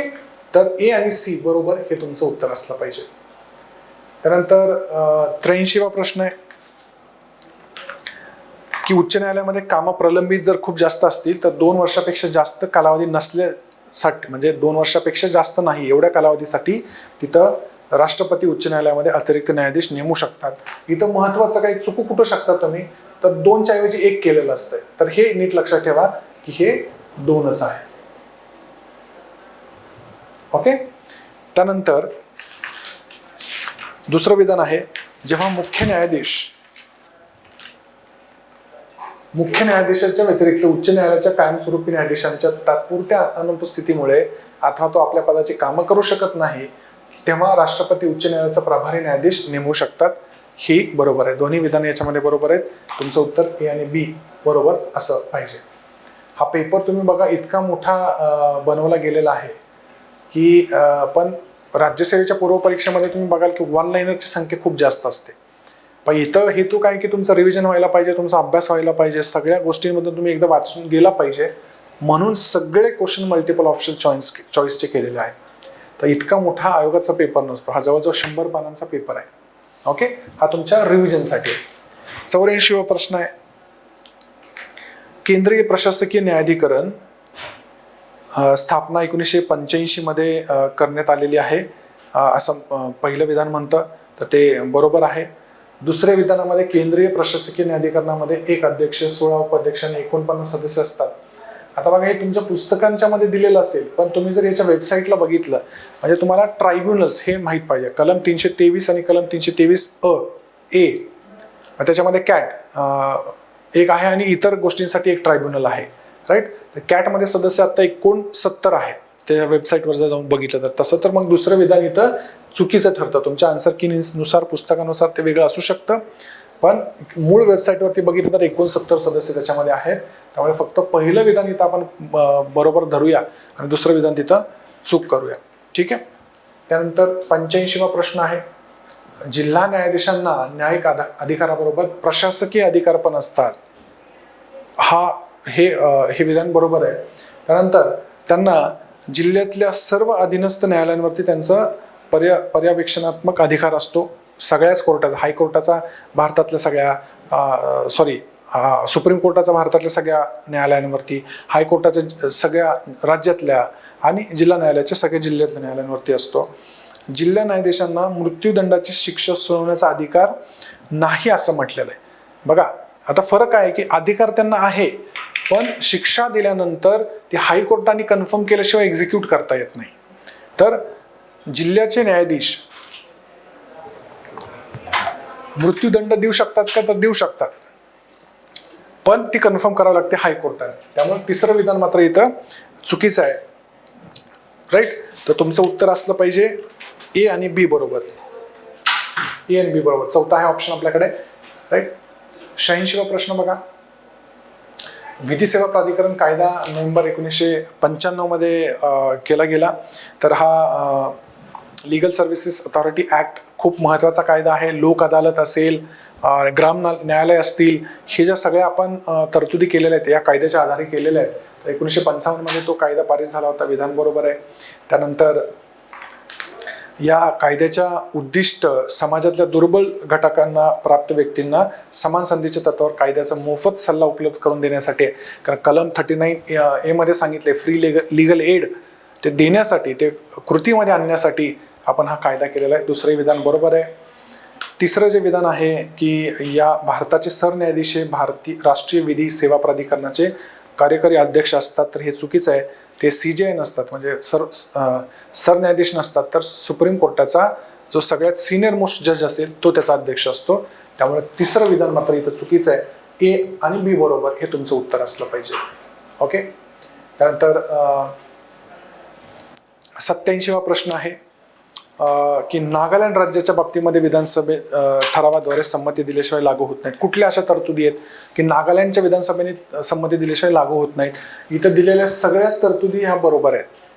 या प्रश्नापेक्षा मला काय महत्त्वाचं वाटतं की काय तुम्हाला परीक्षेमध्ये विचारलं जाऊ शकतं, तर सगळ्या राज्यांच्या बद्दलची स्पेशल प्रोव्हिजन जे आहेत, म्हणजे कलम 371 पासून, आर्टिकल 371 पासून ते परत मग ABCD असं करत करत J पर्यंत आहे.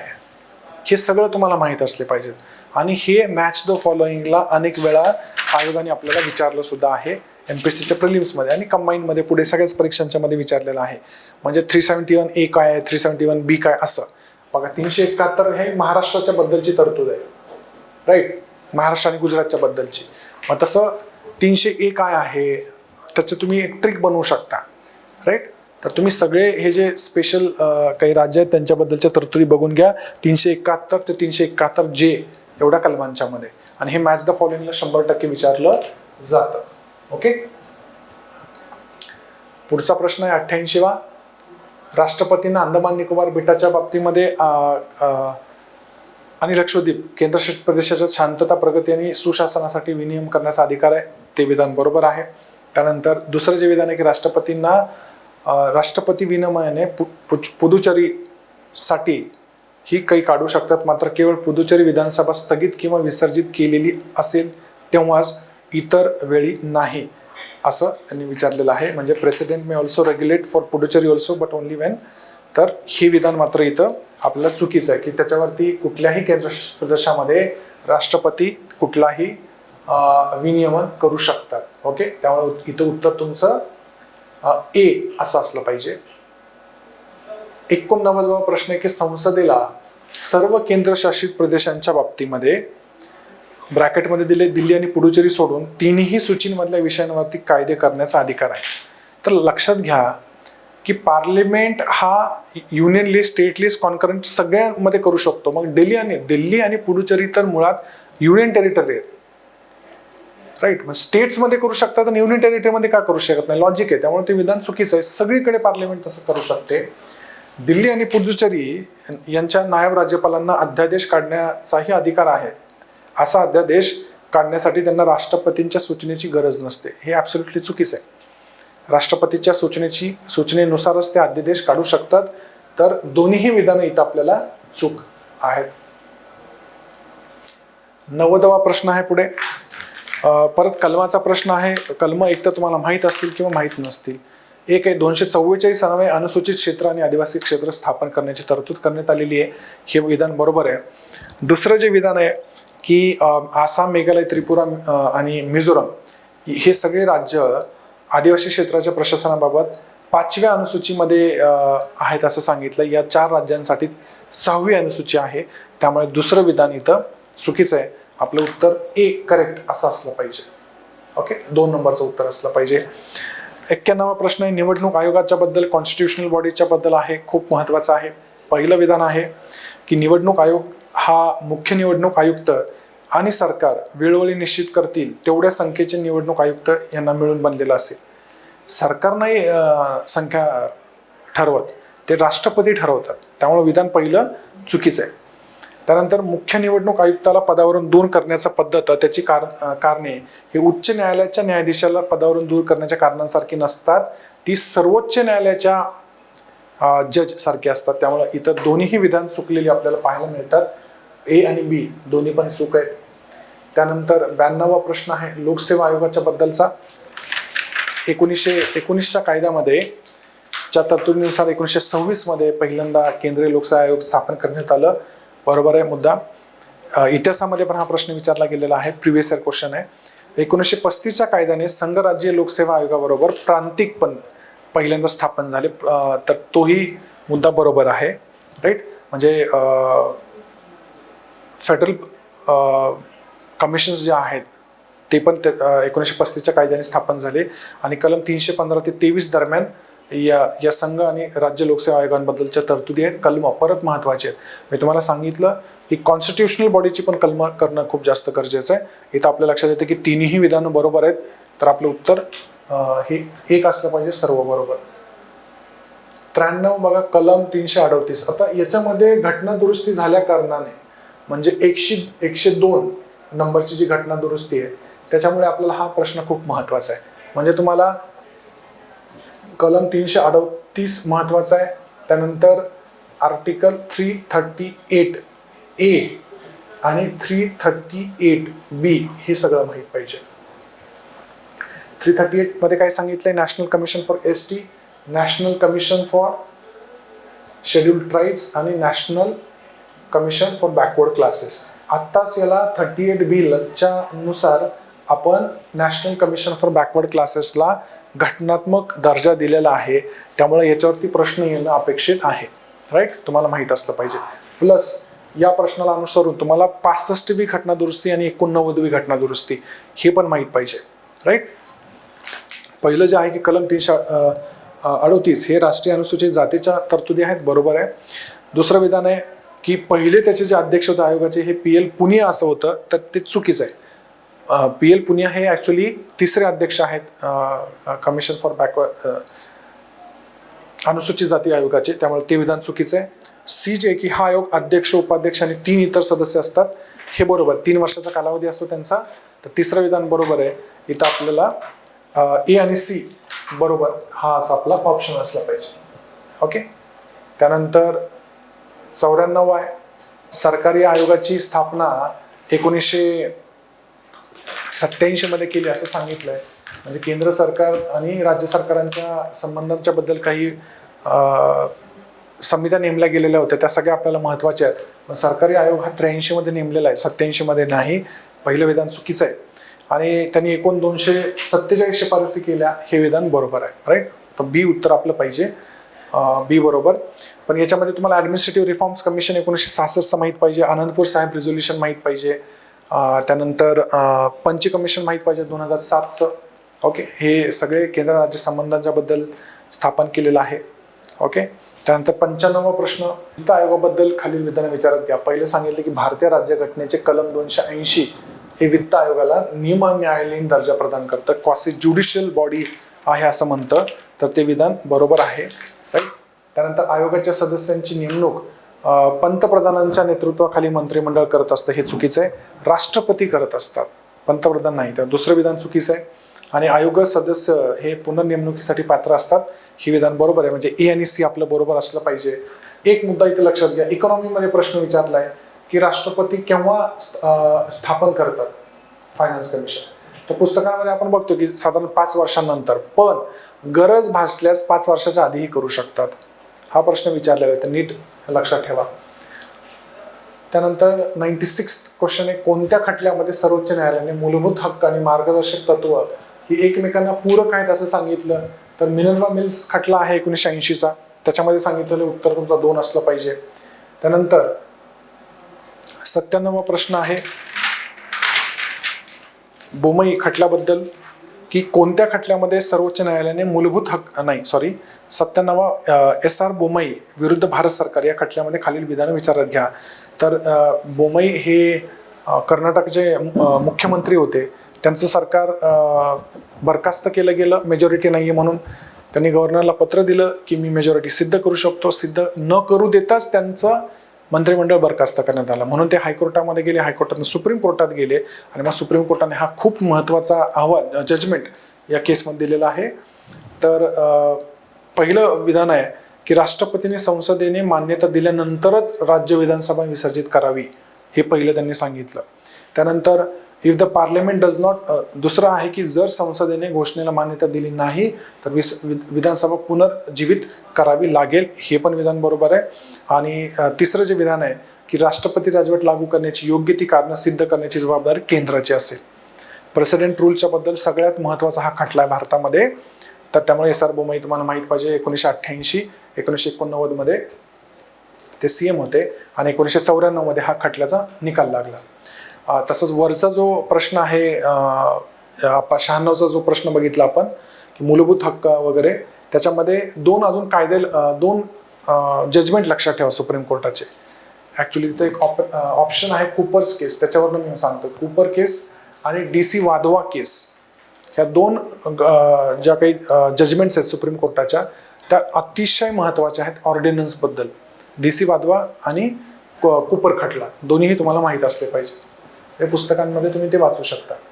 98वा प्रश्न आहे, पुढीलपैकी कोणत्या खर्चाचा समावेश हा भारताच्या संचित निधीवर भारित आहे. आता त्याच्यामध्ये पहिला जो आहे की लोकसभा अध्यक्ष आणि उपाध्यक्षांचे वेतन भत्ते ते भारित असतात. उच्च न्यायालयाच्या न्यायाधीशांचे वेतन आणि भत्ते, आता बघा नीट वाचायचं, उच्च न्यायालयाच्या वेतन हे राज्य सरकारच्या कन्सॉलिडेटेड फंडवरती भारित असतं, आणि फक्त पेन्शन हे केंद्राच्या ह्याच्यावरती असतं. त्यामुळे ते दुसरं विधान चुकीचं आहे. त्यानंतर संघ लोकसेवा आयोगाचे सगळे खर्च असतात, आणि राज्यसभेचे सभापती उपसभापती यांचंही वेतन असतं. म्हणजे इथं बी हे विधान चूक आहे. त्यानंतर 99वा प्रश्न आहे, खालीलपैकी कोणत्या समित्यांच्या मध्ये लोकसभा आणि राज्यसभा सदस्य असतात. राईट. आता आपल्याला एक माहिती पाहिजे की अंदाज समितीमध्ये फक्त लोकसभेचे असतात, त्यामुळे डी असणारे ऑप्शन सगळे कट करा. बघा इथं डी आहे, इथं आहे, म्हणजे 3 आणि 4 तर आपला इथं जातो.